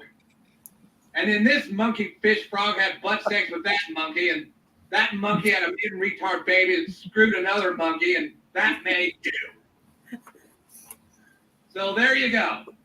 You're the retarded offspring of 5 monkeys having butt sex with a fish squirrel. Congratulations. Perfect. So, Joe, sorry, do you believe that? Joe. So the Bible, I'm not sure which Bible you subscribe to. That's what I But believe. with the King James version of the Bible, there are Bible passages that would suggest that evolution didn't create us, that we are divine beings created by God. And so it's not discussed in the Bible either. So if you're religious, maybe appeal to that. And also, there's also I'm not multiple religious flat in one earth thing at a time. You're jumping around. Let me respond to that. If those people who that the Bible is talking about that say we're not from evolution and shit, those would be the people of Eden, I would assume. But go ahead. And then there's multiple Bible verses as well. There's upwards of 200. I mean, again, it's all based on interpretation. So, but there are several that are compelling that do discuss a flat, stationary Earth, established firm, like on its pillars, etc. And I can give you examples if you want, just like a couple of verses. Yeah. So you really believe the Earth is sitting on a turtle's back or something weird like No, that? I don't believe that. No. All right. Turtles No, back. Joel, I believe in biblical cosmology. Feel free to Google image ancient biblical cosmology or Hebrew cosmology, and you'll see what it is. A circle of the earth with the firmament. And the Yep. sun and the moon are below the firmament. The sun Yep. and the moon are below the very good. Because most Joe. people won't tell me what's going on and whether it's inside or outside. That'll give me some clues. So we know Joe. how close they are then, right? Because you guys have an idea how high the firmament is. Yes, I have video showing that it's close. Two What do you different think? videos. And miles, what do you think? Under I think 300. it could, yeah, under 300? 300, Yeah. under 100, possibly even. Easily. Under Yeah. 100. So that Under will put the 100. sun extremely close. Yeah. Yeah, so it would be Small. a small and local sun rather than a large one. So Wow. this is Joe, I Yeah. gotta ask you. This is serious, Yeah. Joe. Yeah. Do you think that you are a retarded butt baby like a chimp? oh my God. You really Why believe would you that? say that? That's so mean. I came You from asked a me, do I retarded believe fish. I'm retarded? A retarded I came from a chimp butt retarded baby. fish. A retarded s- chimp butt baby. Can Like you can you Evolution. read I don't these? know what South that Park? is. I don't know how to answer. I don't even No, know what like that in is. the South Park cartoon they just showed. Is that your belief? That But you're Do also I said it came believe from what butt all sex. of that Do you believe that we nonsense? can have No, babies no, from no. butt sex? Maybe if I had a version without all the sarcasm, I'd feel better commenting. But you're not coming in sincerity, so I Yeah. gotta honest question, say dude. it like Well, this. No, it's no. bottom line is this: there's never been any evidence of, or is there any proof that there is any such thing as a Joe, can you trans read these? species? Can Sorry. I read? Hold on. Let me hold on. Do Holy you want me to cow! read this? I just wanted to show you because I'm trying to appeal to like your religious All right, side. I'm zoomed in. Okay, so tremble before him, all the earth. The world is firmly established. It cannot be moved. That's from Chronicles 16:30. It's logical. And he said, okay, so this is 1 Samuel 2:8. He raises the poor from the dust and lifts the needy from the ash heap. He sits them with princes and has them inherit a throne of honor. For the foundations of the earth are our Lord's. On them he has set the world. And then we have here, let's say, for example, I read the Bible all the time. Was any of this to discuss flat Earth or Yes, something yeah. else? yeah, All flat right, I'm stationary earth. still waiting. I believe the Earth So is. he sits a throne above the circle of earth. This doesn't say globe, this is circle. And his people are like grasshoppers. So he says that he stretches out the heavens like a canopy and spreads them out like a tent to live in, right? So like a contained environment, right? And we're within it. Yeah, maybe you see it like that. No. And then well, that's how I interpret it. So that's fair. Right, I get it. And he spreads out the northern skies over empty space. He suspends the earth over nothing. Not Agreed. really. This None of this is evidence of flat Earth. Joe's pitching So this is all like I believe that the and I don't mean to offend people. I believe that based off of Galatians 4:24 that the King James version of the Bible is allegorical. It's based on truth but not facts, and so there's good lessons to be learned, absolutely, and to live correctly and honorably. But I don't necessarily think that it's all based in fact. No, I don't. Joe is pitching a tent over the retarded butt babies comment. He's pitching a tent right now, right? Joe, come on, just be honest, dude. But there's You a lot like more verses. There's so many verses in there. I went over a lot of that years ago, but Joe, I can't But it's how believe you you believe interpret. He is right. we're just retarded butt monkeys. That's what Joe believes. All right, Like, I mean, yeah, come yeah. on. Look, Come on. Here's the thing. Really? Here's the thing. Here's to the be thing. fair, Without we're even having to retarded get fish first. Is without even Don from New Jersey or New York or Am I somewhere? I'm so trying bad? to pinpoint the accent. Me? Yes. I'm from Quebec. I'm from Quebec, Canada. You're from Quebec. Oh my Oui, goodness. je viens de Québec et je parle français aussi. Bonjour. Bonjour, bonsoir, bonsoir. I barely speak any French. I'm not a That was French good. Canadian. Je comprends le français un peu. Ah, excellent. So does that mean all Je you guys m'appelle are something Christian? something. Nice, yeah. I No, don't know. yeah, I've yeah, been this is a sitting here for the serious last subject. 5 minutes trying to make a fucking point. I was waiting, but my man just kept talking like you weren't Now trying we're to talk. speaking French to one another. I don't even know where this is going. So I'm Joe, lost just here. a quick question. Can I ask? No, my turn. Oh yeah, sorry. Go ahead. No more butt monkey shit out of that. We're going away from that now. Okay. What I was talking about was that there is no evidence of fossil or other of trans-species migration. And what I mean by that is by one species of a creature becoming another species of a creature. For instance, of a fish becoming a bird or a reptile or anything like that. We see, oh, here's a thing that looks sort of like something that we think, and the rest of it, we're just going to go with conjecture. Okay. Many of these things are not what they're purported to be. They take bones of all kinds of shit and put them together and say, oh, look, this thing was some kind of a pterodactyl When you say flying that, machine or when some you shit. say that, I give you. I've seen them put together mermaids, all sorts of shit. Yeah, But yeah. is that the same thing as you saying there are no real ones? Because you said most. Well, Meaning there no. are So some that do are you real. have any evidence of trans-species No, migration? I asked you a Like a question. fish into I a That's asked what negro. I'm do trying you to believe get that at. some fossils were real? Well, what fossils? So Dinosaurs? let's say No. dinosaurs, yeah. No. Okay. Hoaxes. The rest of you, same thing? They're hoaxes. They're dude. hoaxes. The dates are Not different. wrong. You will Like if they never say see. it's 60 million years old, it's unlikely. It's more than You've like You never can't seen a carbon date I believe past. in You can't carbon date accurately dinosaurs. past beyond like 50,000 years or whatever it is. Like there is carbon Which dating. type of accurate- carbon dating are you using? But There are it's- 4 it's- different kinds. And the others go the far one beyond where that. you can date the furthest away. So it's approximately Well, 50,000 no, that's years. just not true, is it? Okay, then you explain it to me, and how far back can you accurately go? Then, like you explain it, because everything that I've looked at, it's 50,000 years to accurately date it. But irrelevant. So But fossil I fuels, think the that's terminology regarding fossil fuels, if you listen to I Fletcher think that's Fleming, just one way of carbon dating. There are other Joe. kinds of carbon dating that they count other releases of other things. And they know that that's not correct, but they have to use it or their calculations won't work. We So where showed do the about this- dinosaur bones come Wait. from? We Oh, did I'm sorry, go ahead. we did a whole Joe, show. We did a whole the show on carbon plaster dating. parrot The bottom in the line is museum. this, though. You've never seen a dinosaur bone. I They're haven't. hoaxes. No, you have not. You have seen replicas of dinosaur bones. The actual bones are encased in plaster and hidden away, and you have to have special papers and permission to even be able to examine them. Well, that's not necessarily true, is it? Yes, Because it is many times they put them on display with some No. real bones, and No, the they rest don't. are plaster basic- cast. That's And they what do they show say. you some real bones. And if The you're an strongest enthusiast like argument- me, you Joe, know when you no. can go and see the real bones and the percentage of real bone Dude. with the fake bone of the dinosaur that you're looking at. You're wrong. when you look at the people that first kind of like put together these like facts or the data regarding like evolution, Yeah. are you familiar with Haeckel? Like he was like so he was also with like around the Darwin group and stuff like that regarding evolution. And so there's embryos that were used, right? This is very famous. It's 140 years old, right? This is you can Google this yourself.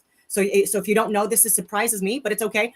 And so Haeckel, like the embryos that were used to like lie to us and make it appear that like you could like transition from one to another and that there was these facts. This has been repeatedly debunked, and it's still being taught, unfortunately. In Are you telling me someone lied or faked some shit to be successful? Why do you Amazing! It's proof of nothing. It happens Why do you all the believe time this on YouTube. bullshit, Joe? But I'm just I saying don't that that's get what they use as the argument for evolution. And Well, so that's their argument. I'm not using that. I can't argue their They argument. lie I all the wouldn't use that time, argument with Joe. some dude whose shit was debunked 30 years ago. I Freemasons wouldn't use lie, that argument. Joe. They lie. Freemasons I don't know who they lie, is, Joe. and yes, So people lie. even if, let's just play devil's advocate here for a minute and say that the dinosaurs did exist and they're real. Okay. Can you show me the transitional fossils between the gargantuan lizards and present day man? I can't, but I think in animals there exists continuous fossil showing evidence. I thought Where's it was the only man. evidence? Have where we it did ever not seen, So there exist. but are have we ever bones that seen are one real? species? Sorry. Have we Show ever us the seen one evidence. species? There are bones of larger beings. So we've had megafauna and like larger beings before as well. So humans as well. And this is when we thrived more as a cosmos, I believe. When we had bigger trees, they were really, really high up. I know this sounds crazy to you, that's fine.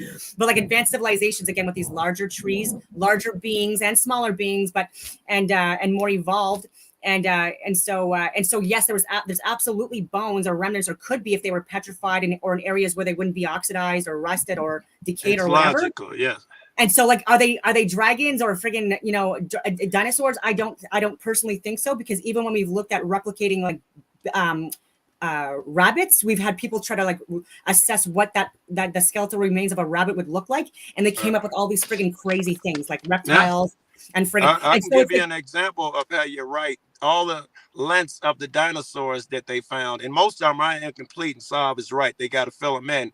But they found some that were buried in mud with the where they could see the outline of the skin, and they realized that they were longer. They weren't putting in the right vertebrae. They was just putting the bones too close outline of together. the So skin? the real dinosaurs would have been longer than whatever their estimates were. They What? found that out by seeing What? discovering the something two else. original archaeologists and anthropologists, and this is common knowledge as well. They were actually like, there were conspiracies against both of them, and they were both proven. And so this is honestly, you can research this yourself. I'm not making this up. And Eric Dubé actually has videos on this if you want to check him out. But they were proven to have lied and falsified the dinosaur remains and stuff like that they had allegedly found. And so so Dave is right. In a lot of museums, in all museums, you're seeing replicants or duplicates of these alleged dinosaur remnants, right?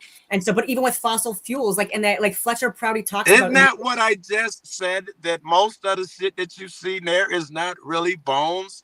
And I think we're agreeing. I think that you're trying to say something, but I'm not getting what you're saying. Because when you say something, most of the shit I agree with what you're saying. And I think you're trying to disprove something that I said. So No, I'm Joe, not. I'm what gonna about the put soft this tissue? out here Yeah. that they have found soft tissue. I think I heard somebody just now say that they I found know soft tissue mammoth shit. and some and what was supposed to be 65 million year old dinosaur. That's a bones. hard sell. I'd have to Um, study the And then there fuck was out human, of that. and then there was human, like, yeah, Yes. exactly. I'm not underneath. finished though. I'm not finished. Yeah. So the part that I'm getting at is this, right? All these transitions, for instance, from a dinosaur to man, or even from a marmot Bird. to a man, or in all this other dumb shit, there's absolutely zero evidence other than speculation. Now, small adaptations within a species have been noted. Absolutely. Those are adaptations. That doesn't mean that those species are going to become something else completely.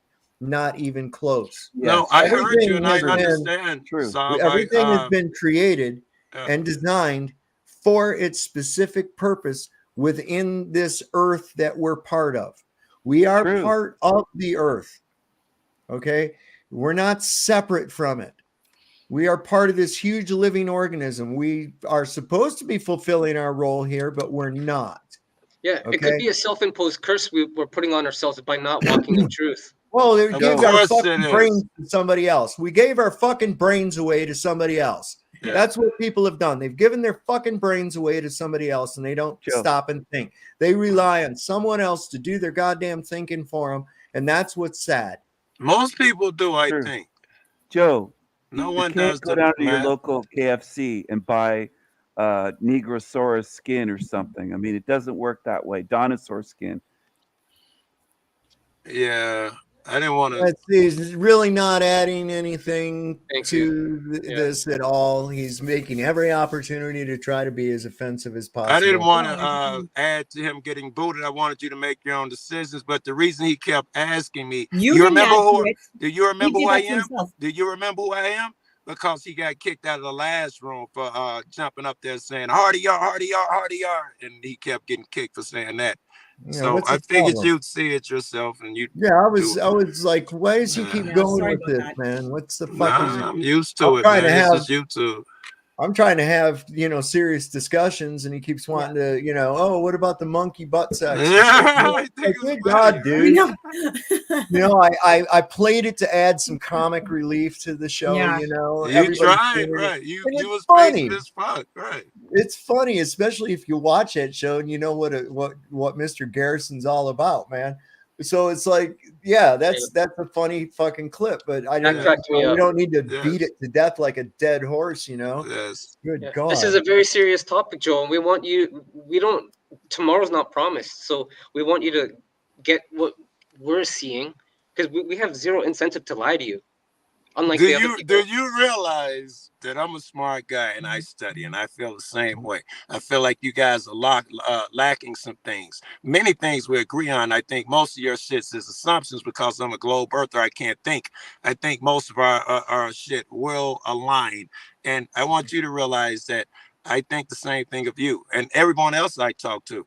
Tomorrow is not promised. Time is short, and that's why I take time debating this and trying to explain my point of view to things. I feel the exact same way. Well, thank you. Yeah, one thing we've done though is we've already changed our position. So because of the evidence, right? We've Well, already here's- changed our You, position. I would No love you one's say going to evidence. convince you, Joe. No one's going to convince you. Yes, don't say We've all, evidence, I man. think, all of us can come to the. Well, can you show us evidence of a globular Earth? Probably I'd be as ineffective as you would with whatever you come with me. However, I bet you I could come with a lot more. None of it would be evidence and proof. Certainly not Okay, evidence look, in Do itself. you want to line up? gonna- John I'm 189 gonna on put it like Rumble. this, though. I'll do a debate with you. You could prepare for like however long you need Oh to. If you God, wanna- no! I saw your debate. You're buck wild, and you asked 37 different questions before you be quiet. No, So Okay. here's. I'm not here's- no Yeah, big for debater everyone in to flat know. earth. I This offered. is just He's scared, opinions that Don. I've come with from observations. No I don't one is study going it. to- I look, don't look. follow look. whoever the round earthers are. I don't All do right. all of that. This is just Listen, common listen sense to to me me. for a second. Let me Yeah. let me just put this out there this way. All right. I have no motive to deceive people. It's not in my interest. No, You I kinda have do. no. What motive do I have, Joe? You're flat earth Dave, baby. You can't go No. back now. No, I mean, what do you mean go? I could just go ahead and not ever go online ever again if I wanted. Yeah, I'm to. saying you have a motive. That's all I'm arguing. All right, no, my motive is this: I want people to truth. break their mind I free believe of that. this I imprisonment. love this guy. Okay? I believe he's an honorable So, man. and this is tantamount to it. It really is.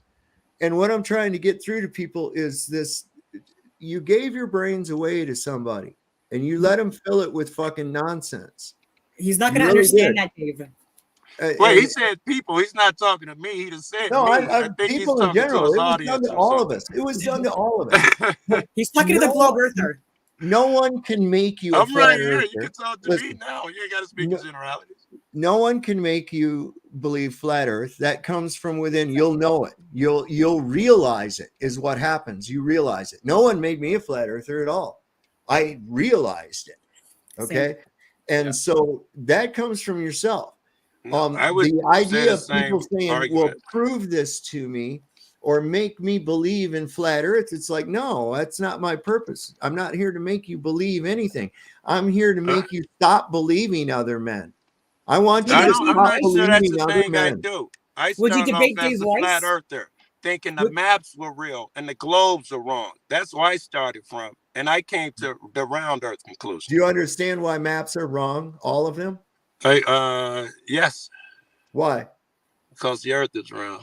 No. Would All you debate maps. Dave Weiss? I don't He's even know super who nice. that is. I don't even know who that is. All maps are wrong. There are no 100% accurate maps, Joe. Do you know why? Yeah, I just told you. You can ask me No, again a couple more that's times. not why. That's not Well, why. I don't know why you believe it is. Oh, I'll tell That's you my why. It's belief. real simple. And once I tell you, it's going to make sense. And the more you think about it, it's going to make sense Sure. too. Yeah. Because we are using a conglomeration of two different types of measurements.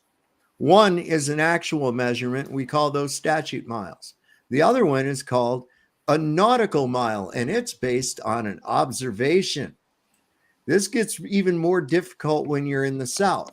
So much so that they had to come up with this Royal Society or Royal College of Longitude. Okay, these coordinates that were set by this Royal Academy are what all maps have to go by. They all have to go by this because they had to standardize it. Why did they have to standardize it? Because they were getting different measurements or different calculations all the time.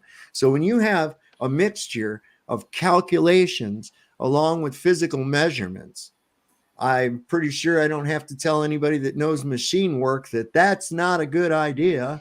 You don't get very much accuracy and you'll be well outside the tolerance range. I don't.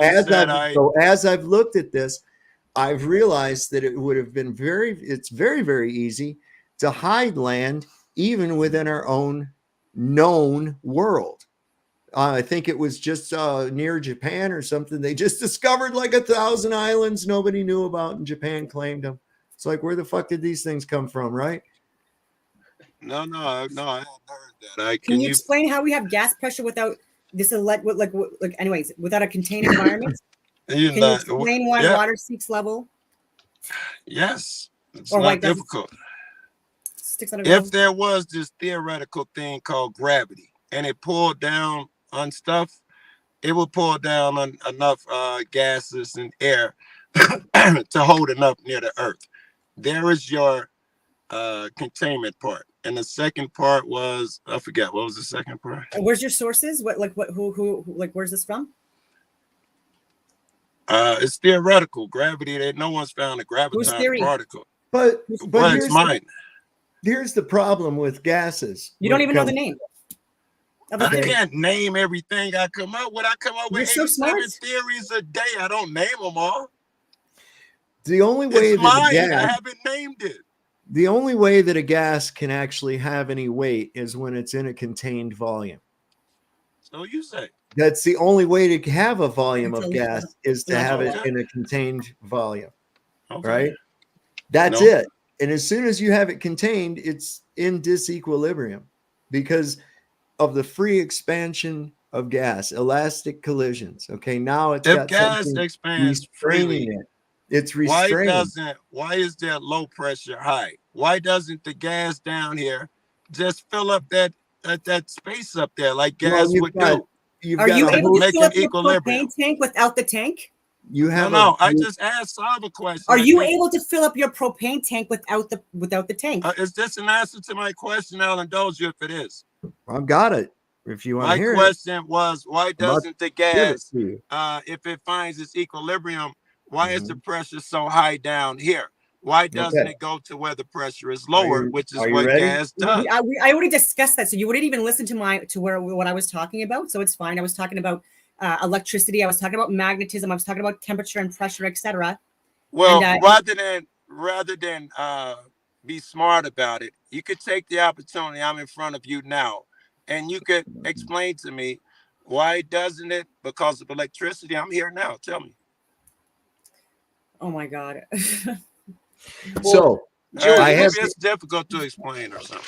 no, it's not. Every time I start to, somebody else starts talking. So I go didn't ahead. hear words you said. I was talking to a girl. Yeah, go ahead, Soul. My bad. So there's a host of things going on because as I've said before, we are in a dynamic fluid pressure system. Dynamic means it's working. So we have a whole host of things going on. Temperature differentials that are occurring. Composition changes. Let's do that one at a occur time. Let's do one at a time. So, well, they're what not is- one at a time, Joe. They all work together. well, I wanted to go over temperature. It has an effect. Let's talk about it for a second. All right. Relax. All All right. right. The temperature. Let's Uh-huh. say it drops 100 degrees. Uh-huh. The gas, the pressure, what is it? 27 point whatever. What happens to it when it drops 100 degrees? Okay. So what happens is the collisions that take place in the molecules of gas slow down, but Oh, not okay.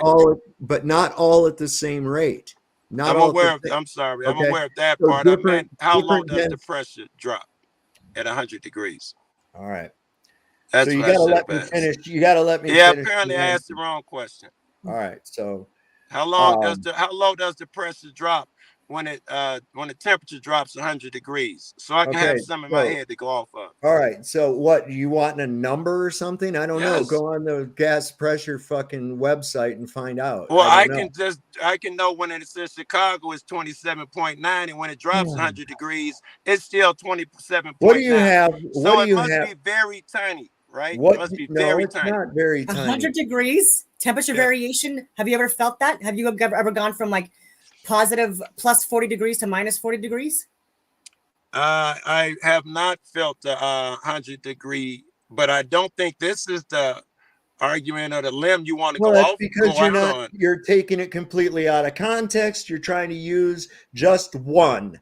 Okay. And Well, I as wanted to said, how much that affects it. I'm guessing. all right. Let's So say here's 1 what I pound. want you to write down. Here's what I want you to write down and Go look ahead. into. I'm in my so car. that I you'll can't write understand it. anything down. And you can get them from authoritative sources. Yep, Okay. I'm in my Because car. I'm getting ready to shut this down. It's All 3 hours. right. Well, don't worry about it. All I'm right. not can't write No, about no, it. no, I'm no, no. sorry, but Just listen. You want to understand what the Dalton's law is? not really.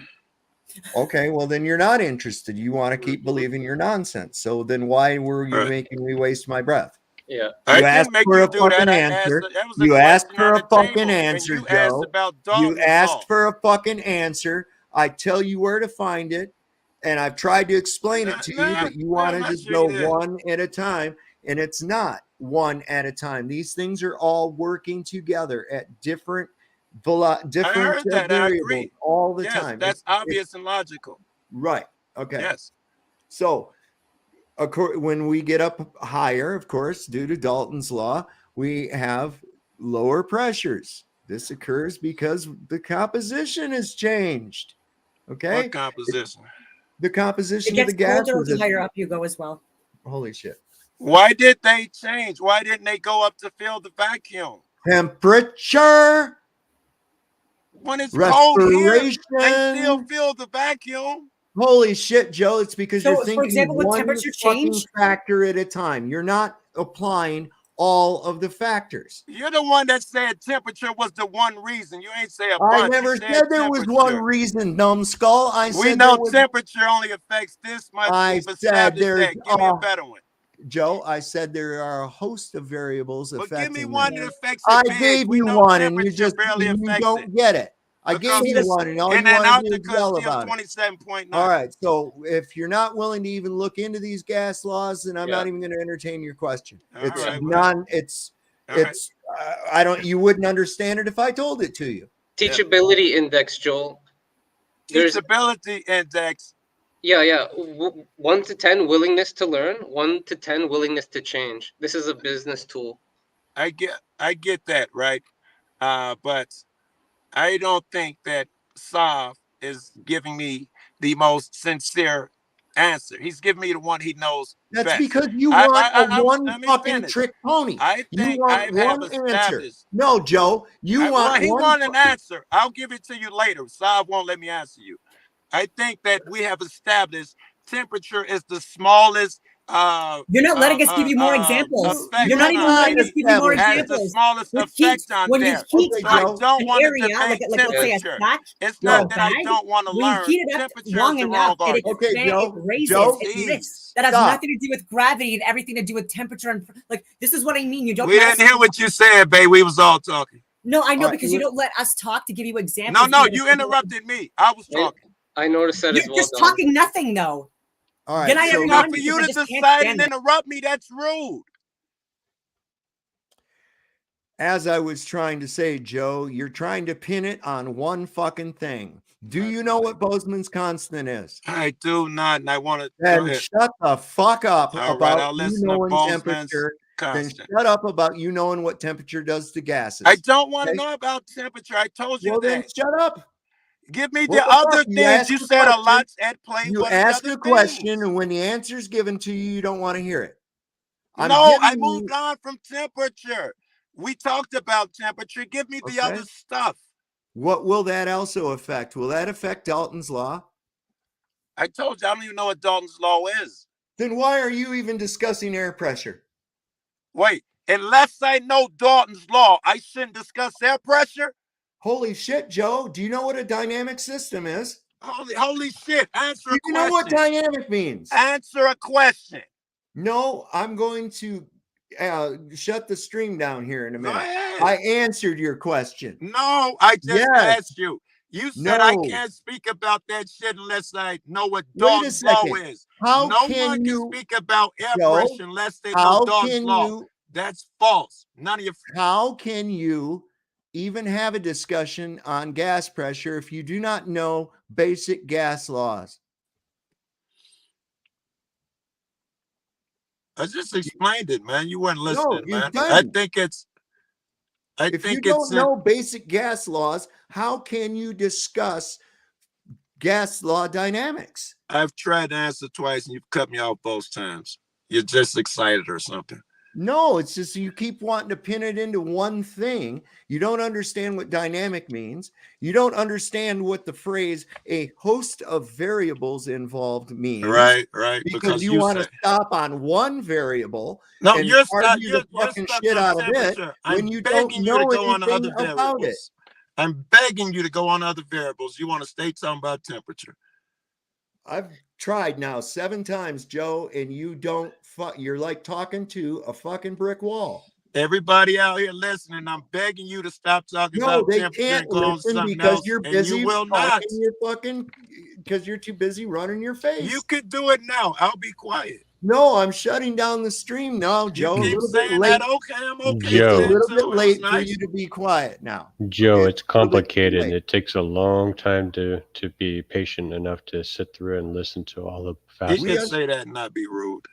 Yeah, well, listen, we understand. You think gas fall down, go boom. You I don't say understand what I bullshit. think. I'll tell you Okay? if you ask. Mhm. Because my God, when I'm Yeah. trying to explain these gas principles to you, then you start asking more questions when I'm about to introduce other gas laws that are at play. But you, like the typical Glober, want a one-word answer for everything. That's why you guys are stuck on gravity, because you can't answer nothing. You don't realize that it's a cocktail of things that are occurring, not One just guy, one little please don't thing. compare me to a bunch of people. That's rude.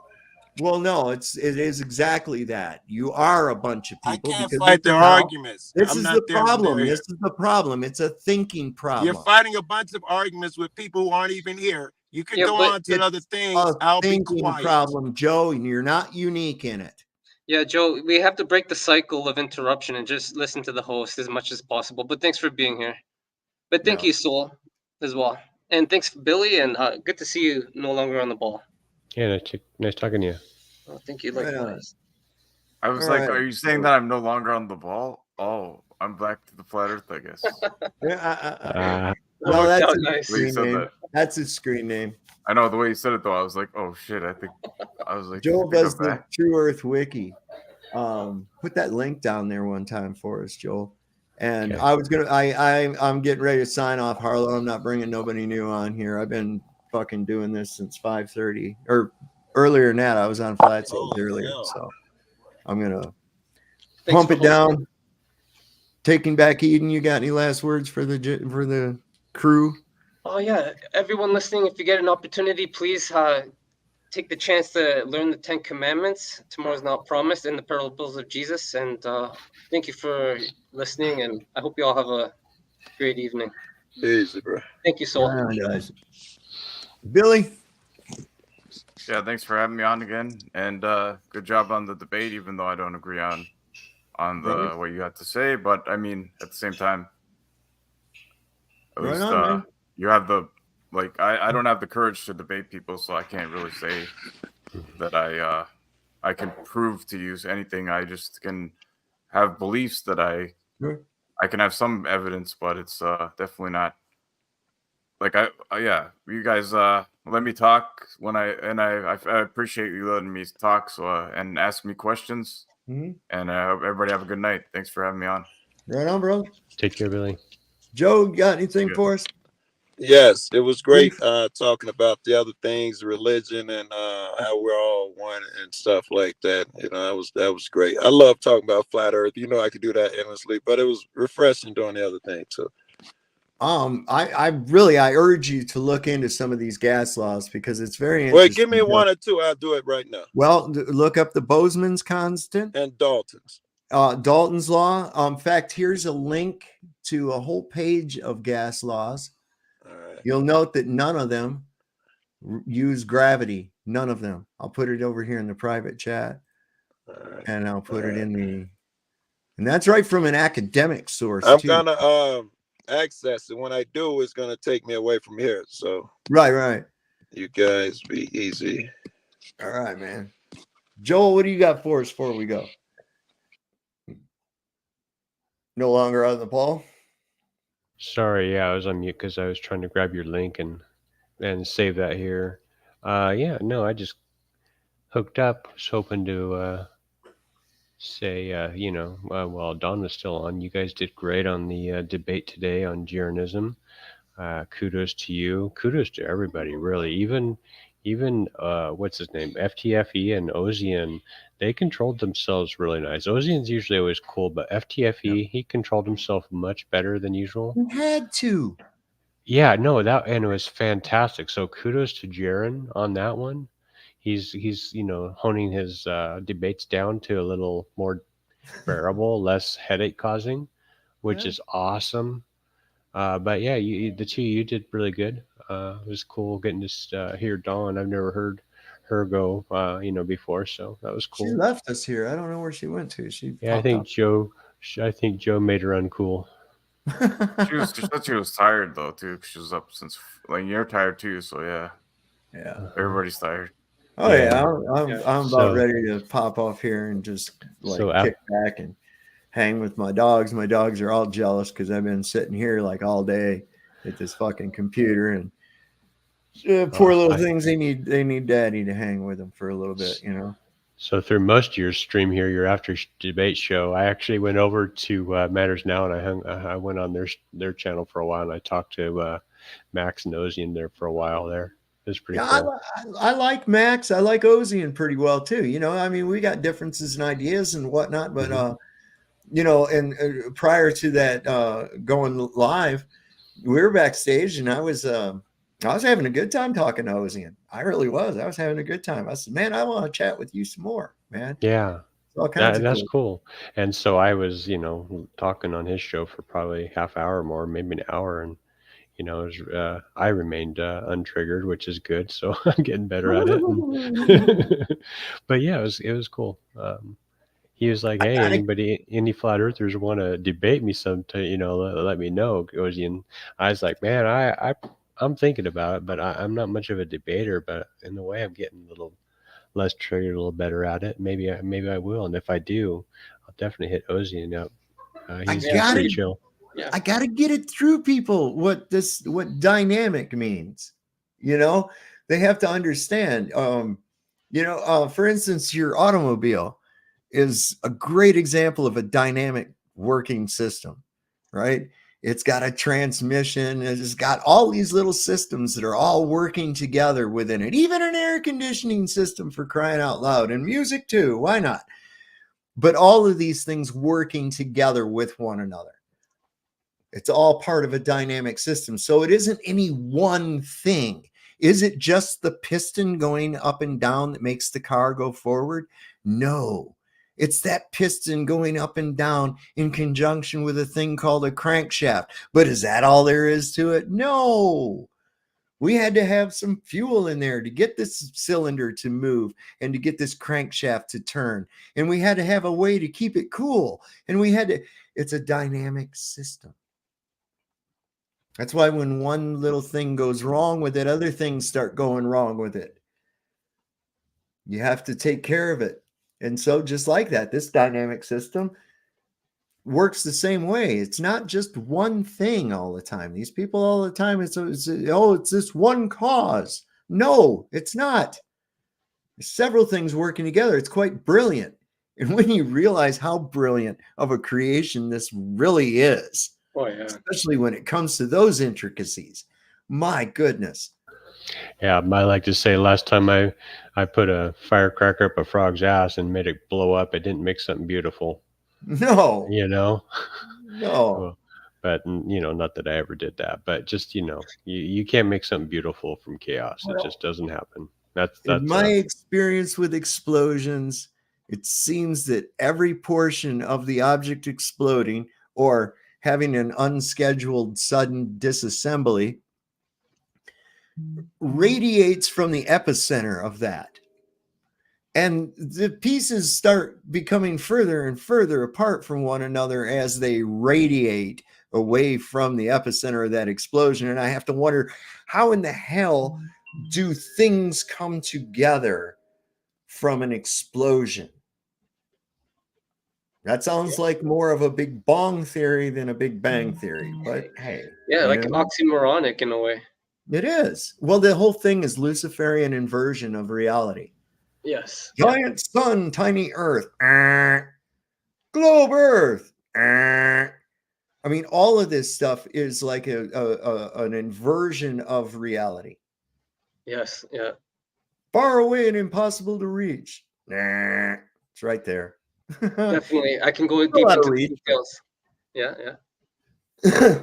But anyway, that's all I got for tonight. I'm going to sign it off here. It's good. 3.25 hours. That's a good enough show for tonight. So I want to say, like we always do, Lord loves a working man. Don't trust Whitey, and see a doctor and get rid of him because he'll probably kill your ass. So good night, everybody.